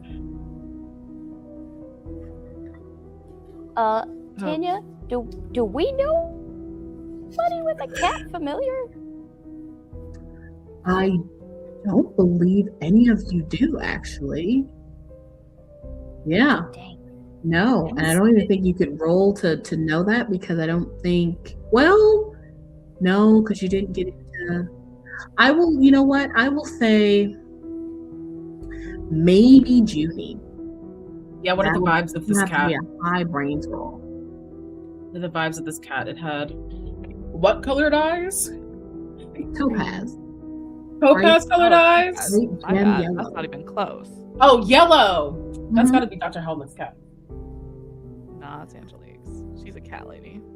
No, but Dr. Helmuth had an affinity for yellow. She stained my hands yellow when I tried to break into her whatchamacallit. Oh yeah, she did. Yellow is closest to gold, and gold is the high ranking. It's gotta be her. I'm right. I'm rolling brains. If it goes with elimination, it's probably hers. I'll say the DC.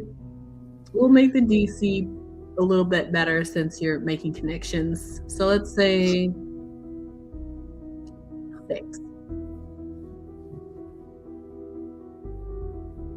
We're saying what? DC 6 for brains.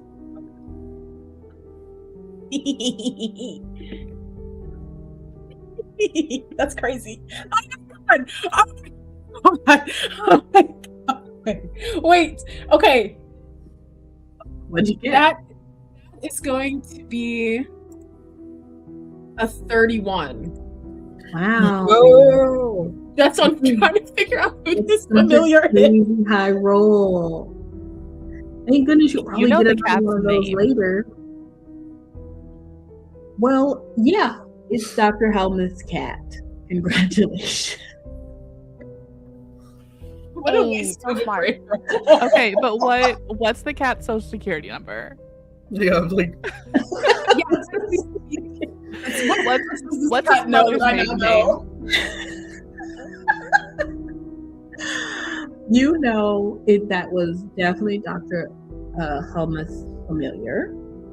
You also know that the silence in the room has probably lifted. You also know, because it was so high, that in about 2 seconds, something is about to barrel down those stairs. I grab everybody and I turn us invisible, and I'm just like, get ready to fight. 2 seconds later, you all hear the door up at the top of the stairs burst open.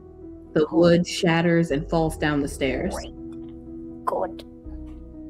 And you hear something scraping on the door jambs and then the sides of the walls as something tries to walk down these narrow stairs, but really they just like impound, like their foot pounds into the bottom of the stairs and they break under their foot as they clamber down towards you.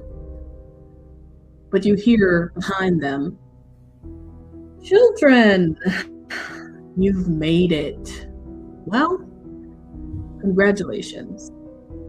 I need more subjects." And in this room, you guys are completely invisible, but you do see a behemoth of a creature, jagged on all sides, sort of a head, I suppose. It looks like a giant cut gem on the top of a huge boulder of multiple cut gems that are then connected to strange arms and legs that are also cut gems. But it stands there and it looks around, knowing that something is down here, but seeing nothing. And Dr. Helmuth, who is kind of like having a hard time getting down the stairs because she's a little annoyed that he's broken the freaking stairs. She's like, but she does get down there and she kind of looks around as well, doesn't see anything. Behind her, you guys can hear 3 people like clambering down the stairs, also having a hard time getting down. And these are some of the guards that were upstairs. And they also stop. And then you see a black cat kind of just walking, almost like appearing from behind her leg. And I'm going to make a roll.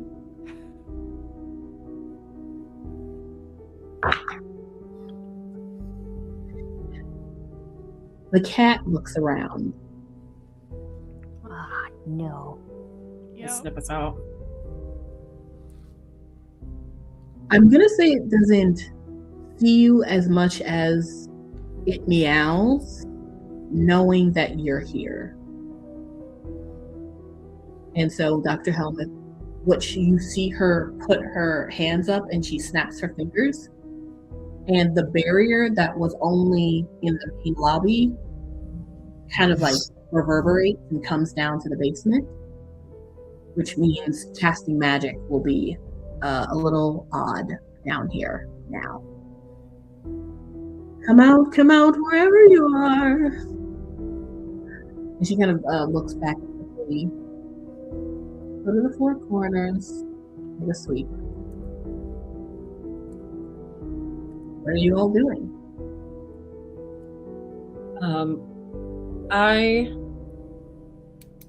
Well, tell me if this counts as casting magic, because it's an object. Getting my broom out, would that be funky? No, I'll allow it. Okay, I grab my broom and I grab whoever I can and I go up towards the ceiling. Okay. So that we're over them, so that we're out of reach. I don't know how big this space is, but so that they don't bump into whoever it is I'm able to grab. And okay. myself. It's not a tall ceiling. It's a shorter ceiling, and the gem creature, his head like kind of scrapes the ceiling, like the top of his gem head scrapes the ceiling. So you can get high, but you'd only be able to go over Dr. Helmuth. You wouldn't be able to go over the construct. That's fine. I just try to avoid it as best I can. Okay. You and who else? You guys want to pick and choose? I mean, I think that's Juni's choice. No. But I grab whoever's next to me. How many people can she grab? How many people can I grab? Probably 1. Then I think Hayden was the closest next to you. Yep. Right. You grab Hayden and we both go up towards the ceiling. Okay. Gia and Ebb? Ebb, So I have an idea. I also have an idea. So remember how I had Mom's necklace back? And it's like this great prison to keep magical things inside? Mm-hmm. I'd love to suck up the big rock thing so that we don't have to fight him. Are you guys talking in character? No, that's just me saying it out. Oh, okay. You. Absolutely not. That might be like Ebb's level of brain, but she is not quite that.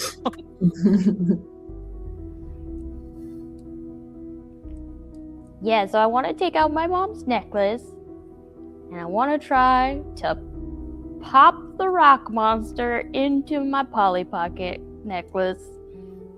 Okay. Now, I believe the last time you did this, it did not go well. It didn't, no.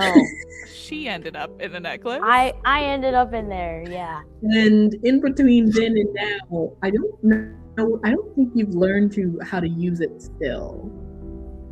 Not directly, but I have learned and used a whole lot of more cursed things in the interim. That's true. So technically, you should be better with cursed objects. And let me look at the information I gave you. Where is that? I don't know if we ever wrote anything down about it.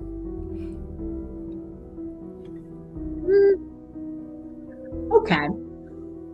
We'll give you a better DC this time then. Okay.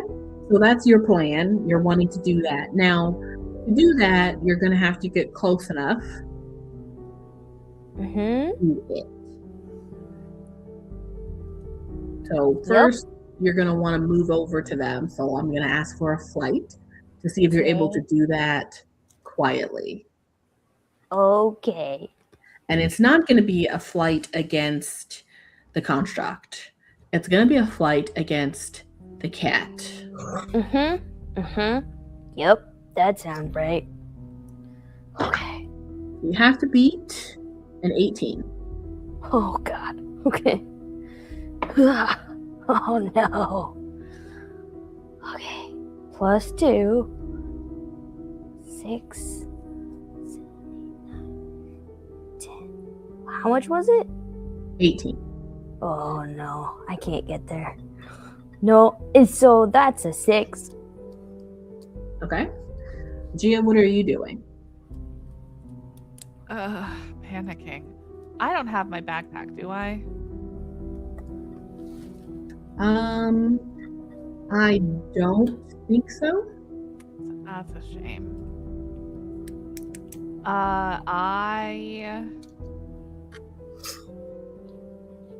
When you say magic is gonna get like wonky, do we have like an idea in what way? Well, Ebb, the only thing Ebb knows is that when she did her roll, she was able to determine that there was some sort of a protective thing around the lobby area. I thought it was an alarm. So yeah, she did know that if she were to continue to do her magic, it would at least let off an alarm. I don't know what else it does. Well, here's Gia making good decisions again. She's gonna try and cast like a light spell to glint off of the crystal on the rock guy, like have it magnify it and blind helmet. Okay. Ooh. I love that. Thank you. All right. So you're wanting to roll fight specifically against this gem creature. Yes. All right. Go ahead and roll your fight. Your DC is actually going to not be against anything because I think about your DC would be 25. I can make that happen. Yes, you can. That's a 19. So I'm gonna add an adversity token, make it explode. That's a 17. What is that math? 37.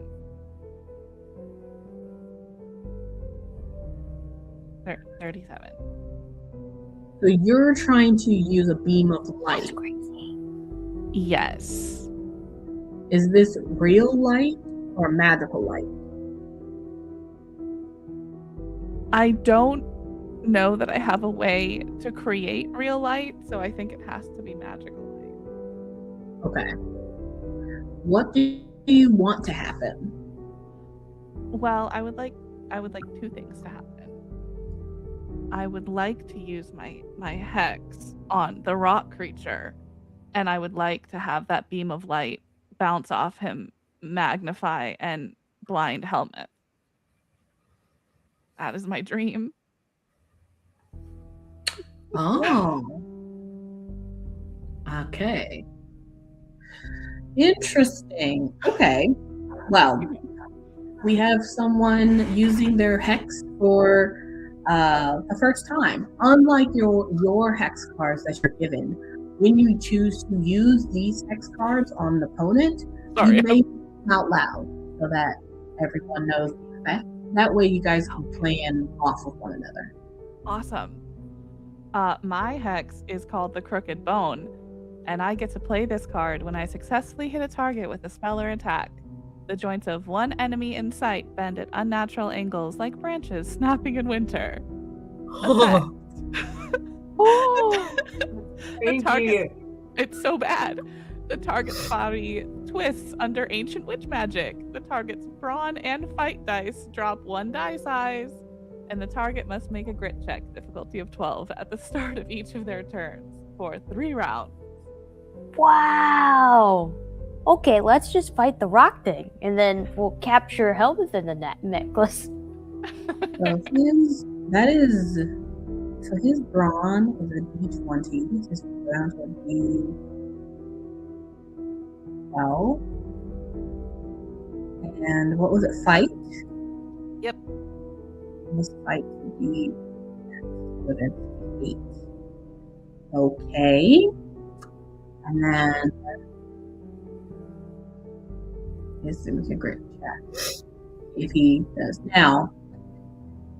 Let's see if you successfully hit with this. I mean, you clearly have. You've gone overboard. However, I think what you wanted to happen is it's odd. What actually happens is you do hit it, but number one, it takes you out of invisibility. So now everybody can see you. But also, the light hits really any part of its body, and it refracts into like 100 rainbows, and it's actually quite beautiful and glittery, and it kind of lights up the entire room with rainbow colors, like many different types of rainbow colors, like they're coming from the different prisms. However, in that one moment of like prettiness, Ebb, you also come out of invisibility as you try to sneak on the other side, and all this light lights up the entire room. The cat meows, Ebb, the 3 guys that are in the corner, they kind of like hold their eyes because they were like confused. And Dr. Helmeth, she has clearly seen this before, so she's not cool. So she is still keeping her eyes open.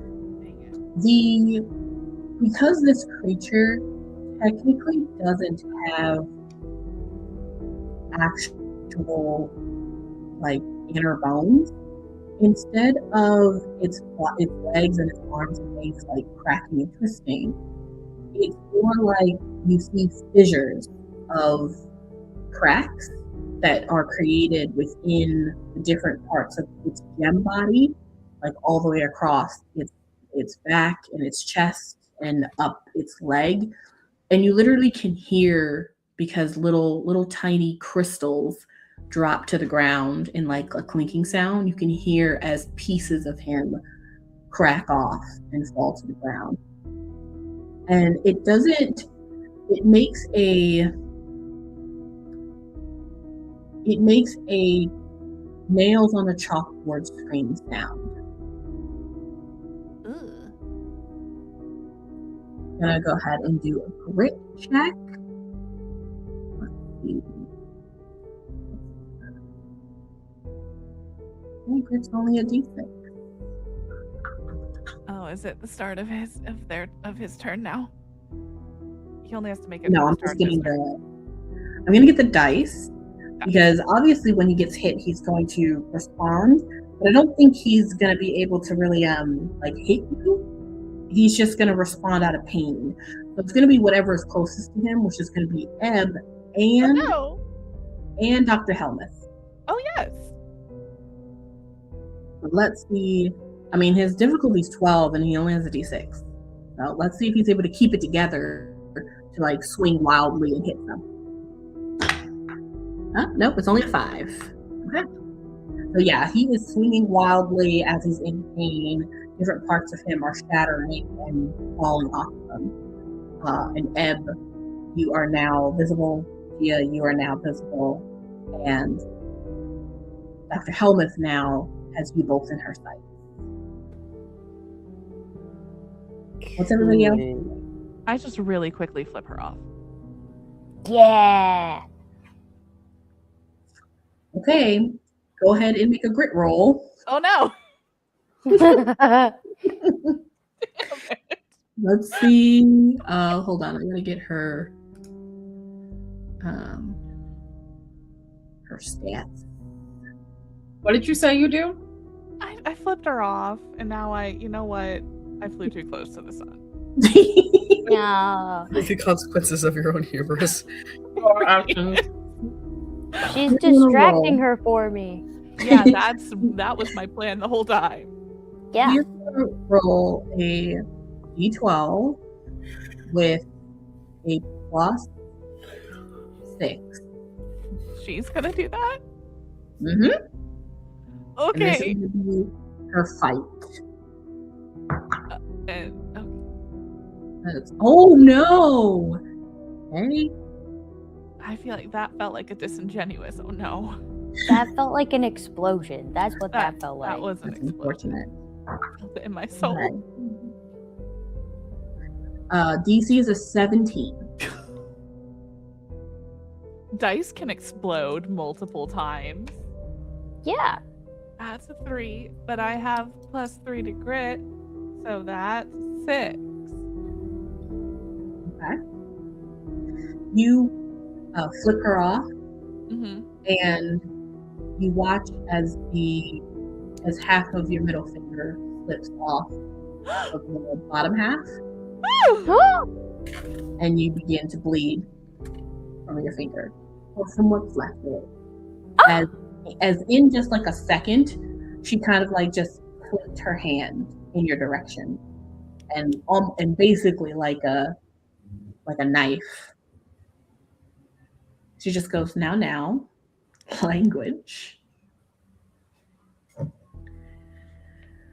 I'm not gonna call you what I was about to call you. I think you know. I think seeing that if everyone's okay with me taking my turn. Yeah. Okay. I think seeing that, Juni gets really upset and she leaps down from her broom on top of Helmuth to put her in a chokehold. Okay. Let's go ahead and do. I'll say that you get the jump on her, so she'll be surprised. So it'll be. But if you're putting her in a chokehold, it sounds like a brawn, and it'll be. I think she might try to figure out that you're above her and move. It's going to be against her flight, which she's not particularly fast, so. Let's see. No stopping. DC to beat is a 3.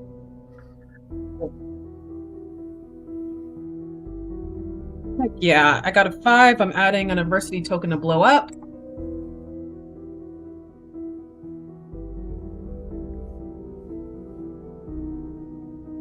It's +4, 10. Okay, that is more than 5, so you do exactly what you want. As you jump on her and put her in a chokehold. Yeah, arms around her neck, pushing her head down, legs wrapped around her. I'm not letting this lady go. Okay, you are effectively choking Dr. Helmuth, and she is going to try and like buck you off as soon as she can get from under you. What's everybody else doing?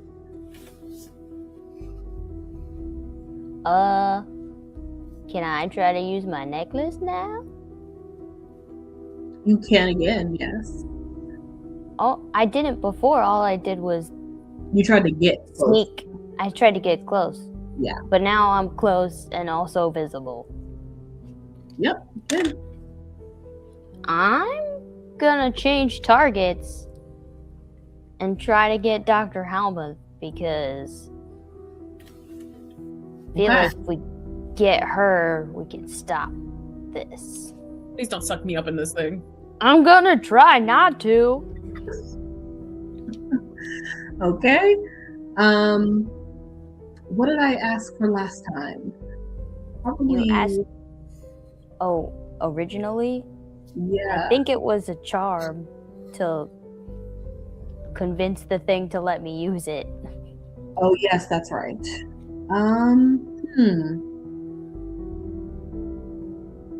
You know what? Yeah, I will lower the DC if you...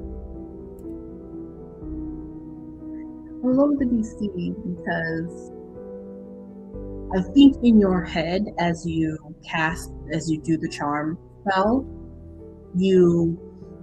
as you kind of like try to get it to do what you want it to do, I think in the back of your head, you also hear someone speaking along with you. Like they're saying your exact same words, and it just sounds like another little girl. So go ahead and roll charm. Your DC is going to be a 10. Well, I rolled an 18. Plus, am I doing a stat or magic? This is going to be... Well, I was just talking to it, but we'll say it's magic. Okay, so I don't have any pluses in that. So it's just an 18 then. Okay. Yeah. You are able to continue with this thing. And what are you asking it? We need to trap this woman in a prison. She needs to stay there until we can question her safely. Okay. And I'm assuming you're pointing it at Dr. Helmuth and Juni, who's on top of her? Yep. Trying to just get Dr. Helmuth. Okay. I think with that high roll, that's what happens. Juni, you are choking her out one moment, and the next moment your butt hits the ground as she has been sucked into the gem. Sweet. Look out for the rock monster! And I'm gonna run away from the rock monster that's trying to hit me.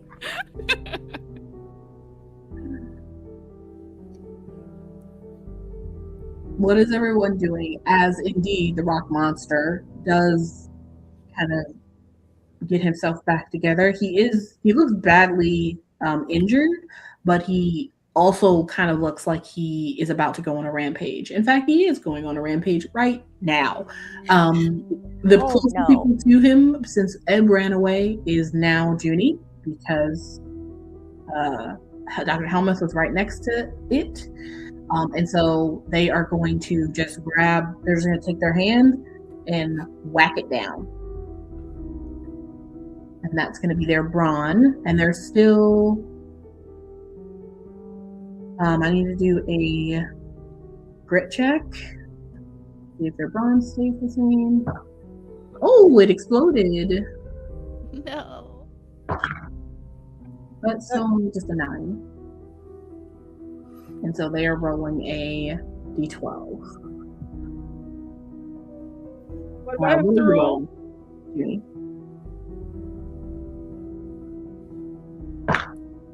Juni? Hello? What are you rolling? I can pick any ability. Whatever you're going to do in response to a giant gem hand coming down to smash you. Yes. She's gonna try to move from the floor. She's like, I need to get up on the floor. She tries to rolling out of the way. Okay, so go ahead and roll a flight. DC is a 6. Okay, that's doable. No, DC is a 9, sorry. A little less doable, but still doable.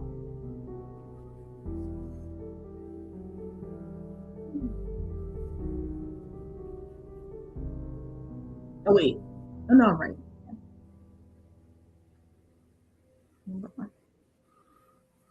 Yes, DC still a 9? Yeah.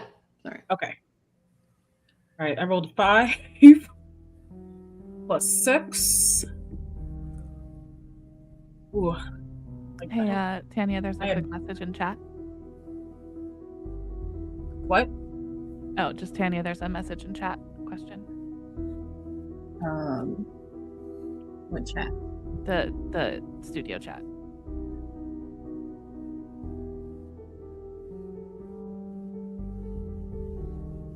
Oh.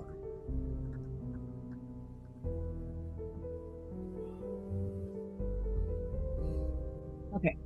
I just made it using adversity tokens. Okay. Then you are able to roll out of the way. And I just quickly try to get to my feet. The hand smashes down where you were, and it leaves a huge indent in the ground, as well as many of the shards that are in its body also are left in the concrete of the ground.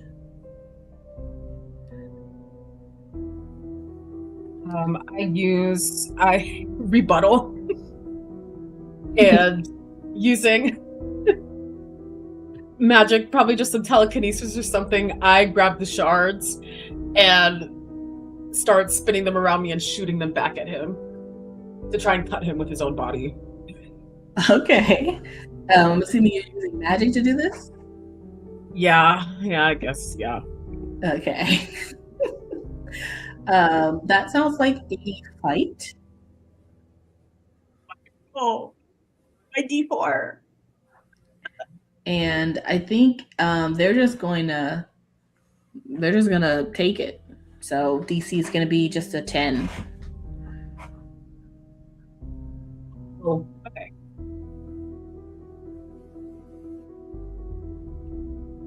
So he's spending one adversity token to explode.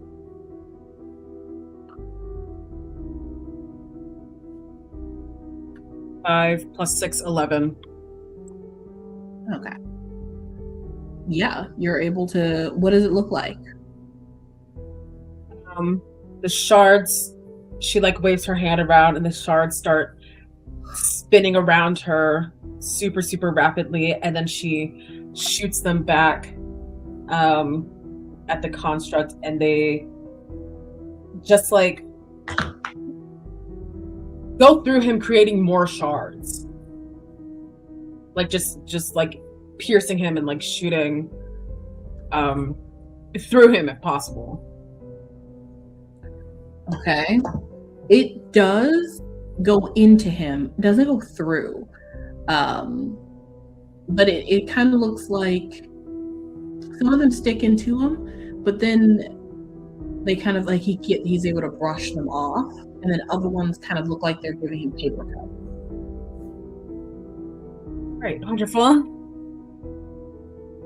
While that's happening, the 3 guards that were sweeping the room can now see 2 of you, and one of them is going to continue to sweep the room and look for the Hayden, who is still unseen.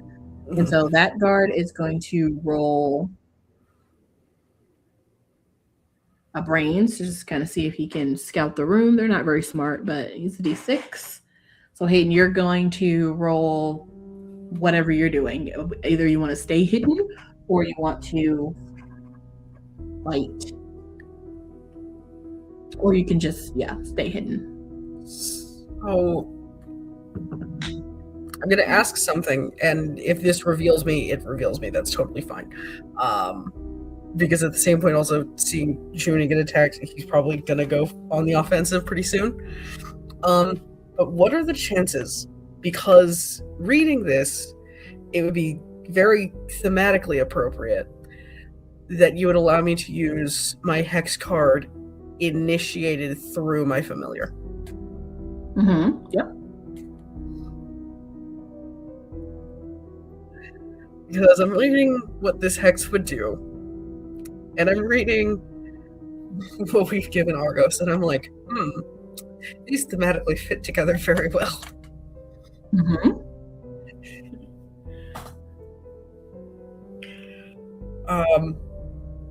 So I think if anything should do this, he's going to end up revealing himself because he has to give the verbal command anyway. He's just going to look over at Argos, who's probably been kind of just under one of the tables. And he's just going to tell him to speak. Okay. So yes, that does reveal you. However, I will say that he will heed your command, but the bark will not do this. Will not do the sigil until after it's damaged by somebody else. After you've given the command. So, who? You can, we can just wait until they're damaged again, and know that that'll happen. That's fair, because very specifically, it's trying to knock all of the enemies prone. But that hex is very specifically for the construct. Okay, go ahead and read out your hex, as we have another person playing their hex. So the hex card for him is the Devouring Fate. Play immediately after any player successfully damages an enemy. A glowing fisherman's hook sigil appears over your enemy's heart. Sigil brands the target with inevitable doom. The target takes a major wound, and your allies gain a +1 to their fight for their next strike. On the final burst, to do this 3 times without it being dispelled, and the sigil detonates and the enemy explodes. Ooh. The ritual has begun. After the first damage that's taken by somebody else, Argos will begin to mark his enemy, so to speak, with the bark. Excellent. And when that happens, you all get a +1 to your fight. Like now, or when when he barks. Okay. However, while that's happening, the 3 guys that were scanning the room, they are going to attack. They each have a D12 for their fight, and they are going to attack Ebb, Gia, and Hayden, I think. Good. Okay, so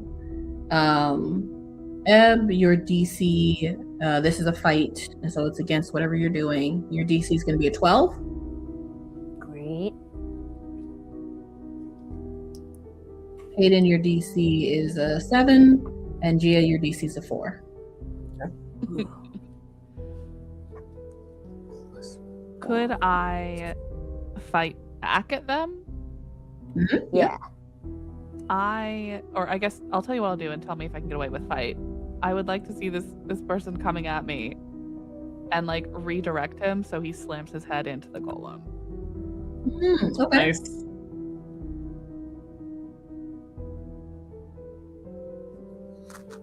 I just want to stab him.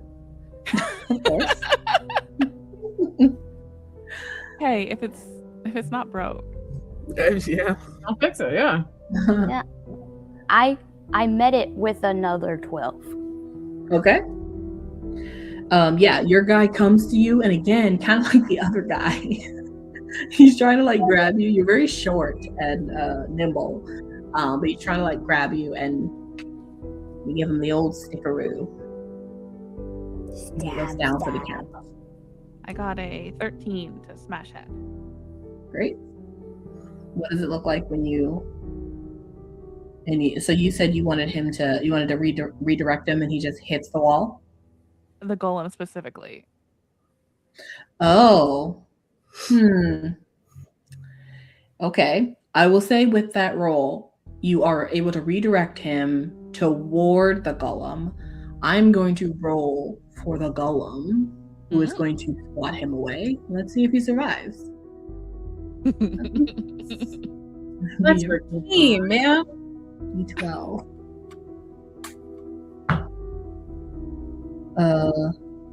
It was a 4 versus this 8. Okay. You over direct him. He's about to go head first into the golem. He kind of turns around and swats him, and his body flies across the room. Nice. Oof. Ow. Hayden. Nice. Yes, you said there was a fight check. Yes. So that was a 3. You don't have to fight. You don't have to fight. You can get back on the broom. You can You like can He hasn't fly. left the broom. You can fly. He's still on the He's broom. on the broom. Oh, Jump off the broom. you can fly up the stairs. You can pray. You can be the only survivor here. Okay. He's actually You already his died luck once. back. You gotta That's don't not die happening. again. The guy comes over up right below you. He's tall enough where he's able to jump, grab the broom, and smashes it down. So basically, like grabs the broom down so that you fall off of it. Mhm. He's able to break the broom in half, No. Oh, he's so dead. Oh no. and he is going to plunge the broken part into your gut. Oh, what? I jump in the way. That's Not the valid. best boy. That's valid. No, I'll take it. What's everyone doing? Can I jump in the way? Rushing to save Bleeding. Hayden. Bleeding currently. If you jump in I don't think you can jump in the way. I don't know how far I was. But I do think that you can get there in enough time after Hayden is hit for you to do something to this guy. Yeah, I'm gonna grab the other half. I'm gonna smack the guy in the head. Okay. He's I was gonna going to be stab him. okay. still You can. both go after this So guy valid. in some The capacity. sharp end. Let's see how that goes. It's going to be as he does that, he's going to whirl around, see you two coming right at him, and so he's not going to let you just try to take him down. However, at the same time, the gem creature is also going to kind of basically get really upset and angry, and they are going to basically charge like head first. And I think they're going to do that to Yeah. So we're gonna do that guy, which is gonna be a 12. He's gonna fight you two off. And Ron is gonna be another 12. Give me another 12 here. Here we go. Okay. This one will be for the guy. That's only a 5. So Juni and Ebb, you gotta beat a 5. And then for the gem creature, got a nat 1. Wow. Yes. Ebb got a 10 on her fight. I got a 12 on my fight. Wow. We're very angry. Yes. Yeah, go what happens as you both march on this guy?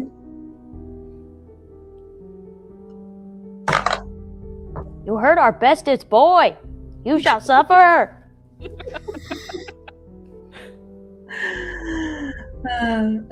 I think he is pummeled into dust. Gia, I mean, they got a nat 1, but what did you get? What I would like to try to do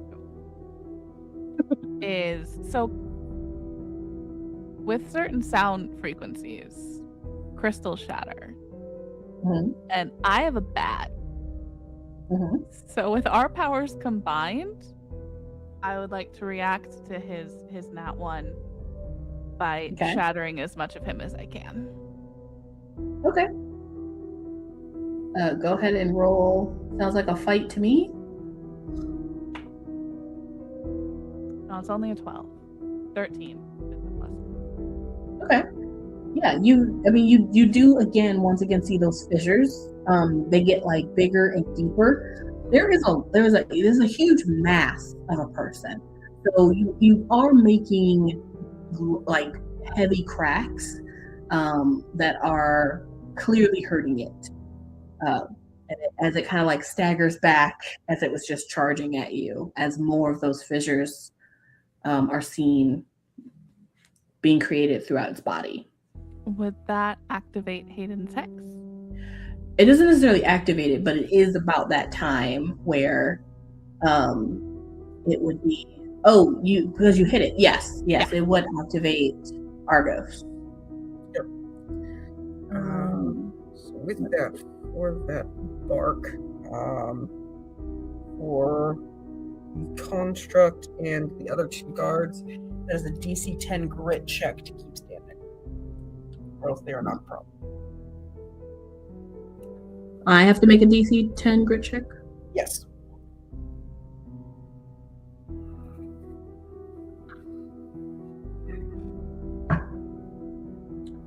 Oh, it's a 9. I'm gonna spend an adversity token. That is a 10.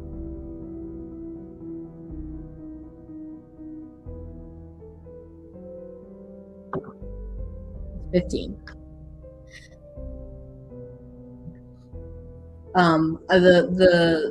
The way that the bark works, that doesn't work. However, you all do see a fisherman's hook sigil that's glowing. What color would it be glowing, Eden? Probably keeping consistent. It's that bright blue. Mm-hmm. Yes, a bright blue fisherman's hook. It looks like it's like slowly being etched into the creature's chest.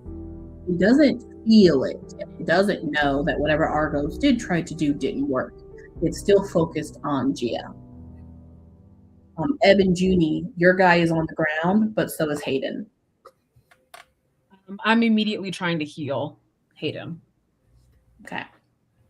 As soon as I see Juni do that, I'm gonna turn around and face the rock monster and do a thing, but let her do healing stuff because I don't know how to do that. Okay. Fair. Juni, how are you trying to heal him?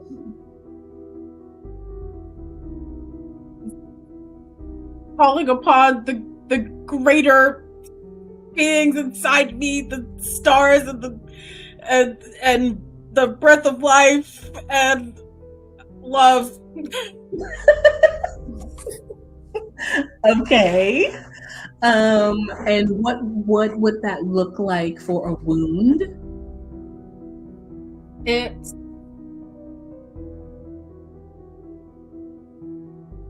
looks like she takes the broom out of him, and it looks like that, like she's taking the blood coming out of him, and it kind of sparkles and turns into like a red looking nebula before like going back into him and closing the wound, and then the scar from the wound, because I think it would leave a scar because she's not perfect, looks like a constellation. Okay. That sounds very charming to me. Thanks. So let's do charm. However, this is very complex, and even though you have this power, working with someone's blood is kind of going into someone else's domain, but you don't know that. So there might be some negative effects if the roll is not good here. The DC, I think, for this, unfortunately, is going to be 20. Do it. I can do it.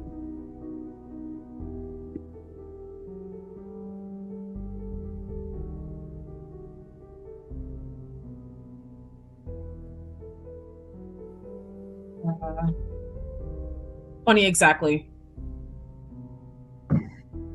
You are able to pull out the thing that got stabbed, your broom that stabbed into him.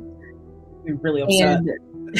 And you are able to, in some ways, change the molecular structure in almost like a hallucinogenic way of the blood, but it doesn't just come out and then go in. like it come out of his body and then go back into his body.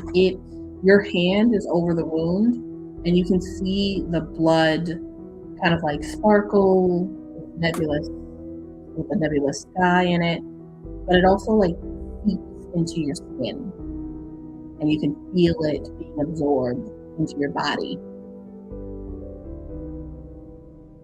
But eventually, once some has been absorbed, the wound heals.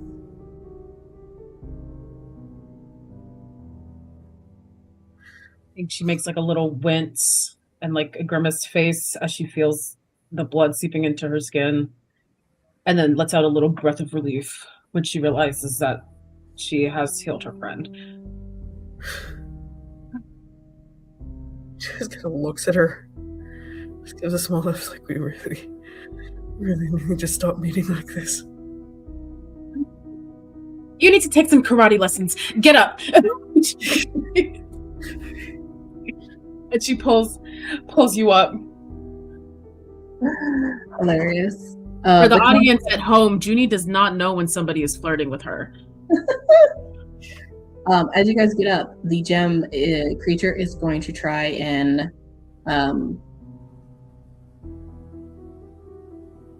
Can I try to do the thing?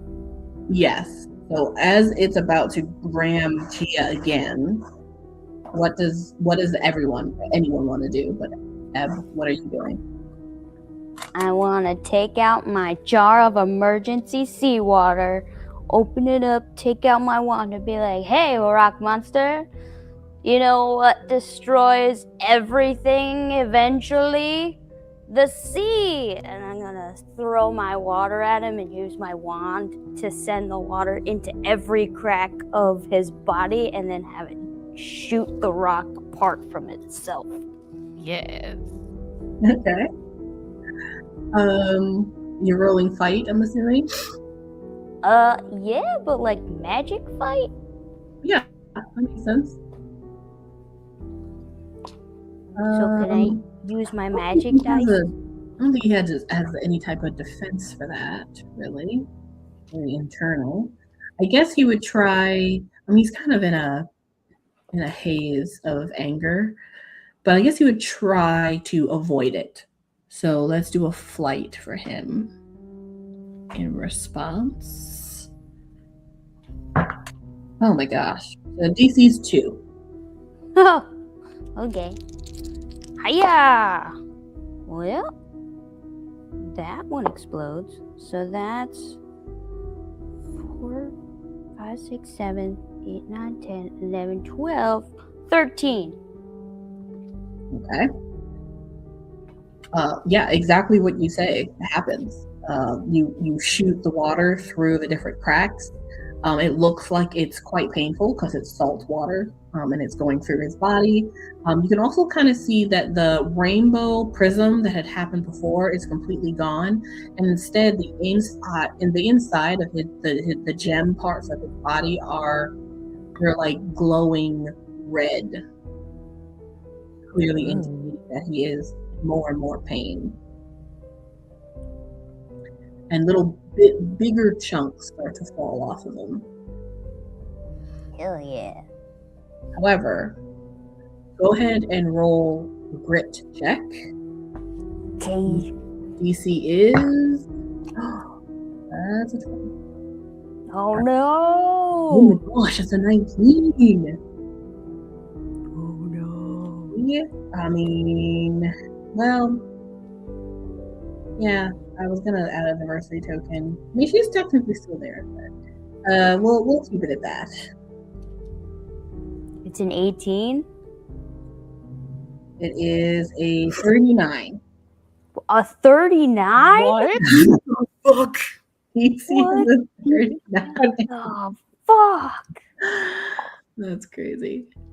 That's crazy. Okay. So if I spend one diversity token, this will explode. No, that's not gonna get me there. That is in your not triumph. a number. In your triumph, you see that you guys are finally wearing this creature down, and you kind of just step back a little bit, and you realize you are a little lighter. Something's missing from you. Did the necklace fall down? You pat yourself and try to find the necklace, and it is gone. No. Son of a God bitch. damn it. Where is it? I would assume that Swoop or Hobbleopicus probably have been keeping an eye on this creature, but the cat is running out of the room, literally as you all speak. The cat! necklace in its mouth. The cat, the necklace. The Right. cat, the necklace. I cannot get it. Can I? This goes against all of my beliefs. Can None of I? mine.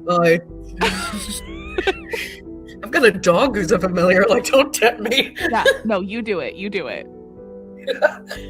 However, before you do that, the creature was just hurt again, so I'll say that Argos barks again. I'm going to really quickly do a grit roll.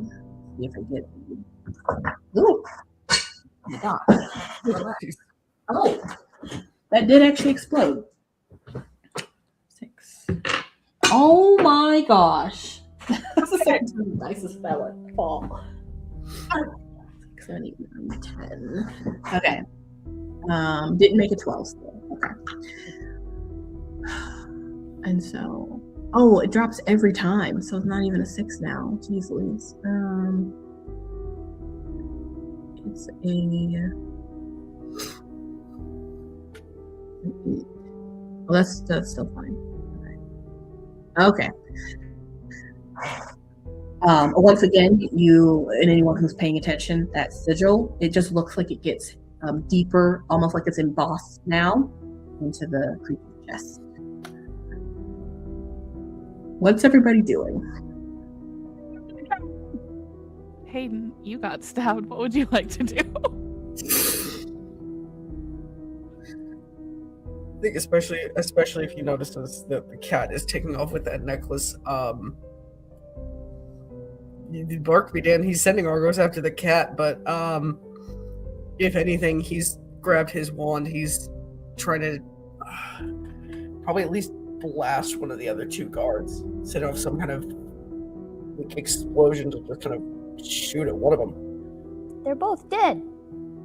Yeah, Are all of them dead? all 3 of the guards are dead. Yep. Yeah. Well, then go get the construct then.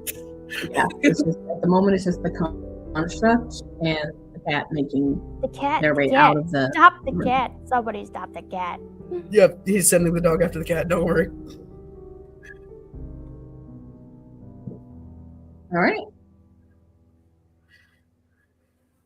The gem creature, once they recover, they are going to once again.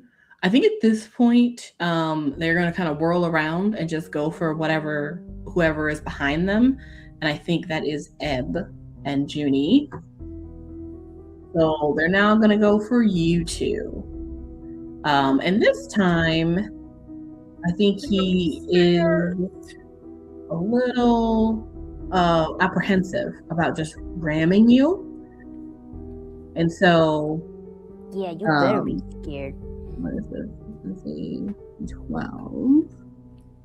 He's going to instead rip off an arm and throw it at you like a javelin. Oh. Oh, that exploded. 12. This is the construct. Yep. DC is a 20. Oh my god. Of Against my what? anything? Against whatever you're doing. I would assume you're trying to avoid the Dodge. javelin. Yeah. No. It's a 6. Oh god. I have to be honest with myself. I said I was running after the cat, so it's gonna be fight.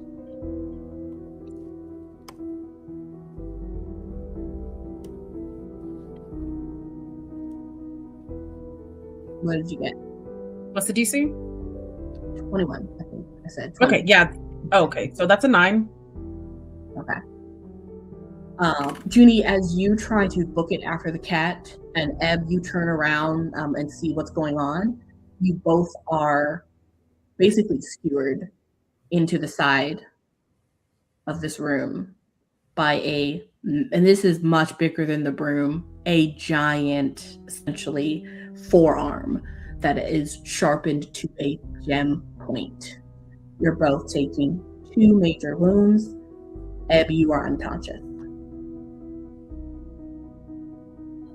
Juni, you are spewing blood from your mouth. Yeah, and Hayden, you see this, and the construct kind of shakes, turns, and looks at both of you.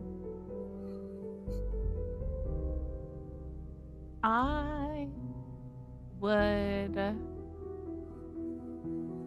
like to use magic to rip its head off. Okay.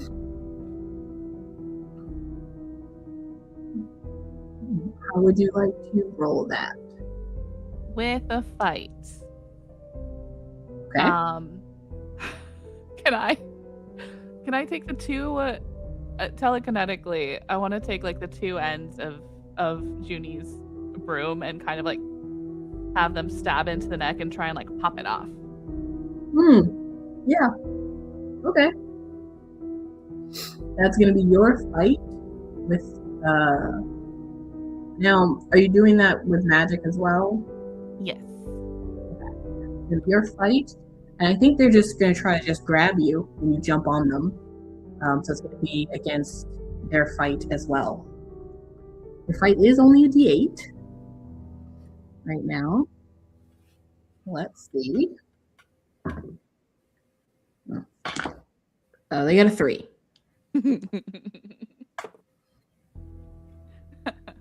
I got an 18 plus 1, so that's a 19. I have a 1 thing I'm good at. Yeah, you literally pop his head off. The inside of his entire chest and the rest of his body is glowing red, and his head wasn't. But as you kind of you can hear, it's almost like breaking glass. You hear it shatter as you disconnect it, and it once again does that mirror like fingernails on a chalkboard scream as you do that. However, it continues to move. And it is now, you have its head in your hand, but it is now like moving quickly with its own body, not really knowing its own weight, just like throwing itself around. And it's just going to hit anything in its vicinity, which will include you and Hayden in the next moment. However, that has hurt it. So it's going to do another grit check. However, the spell doesn't end just because Argos is gone, although he is the one that was barking. So we are going to do a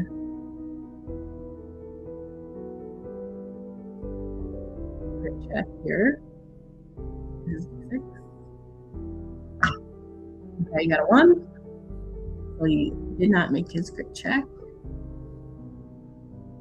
And this is the 3rd time that the sigil shows. So what does it look like as this sigil fully gets embossed in this chest, in this headless chest of this huge construct that is just waving its arms around? I think it's one of those things that Hayden's vaguely kept count,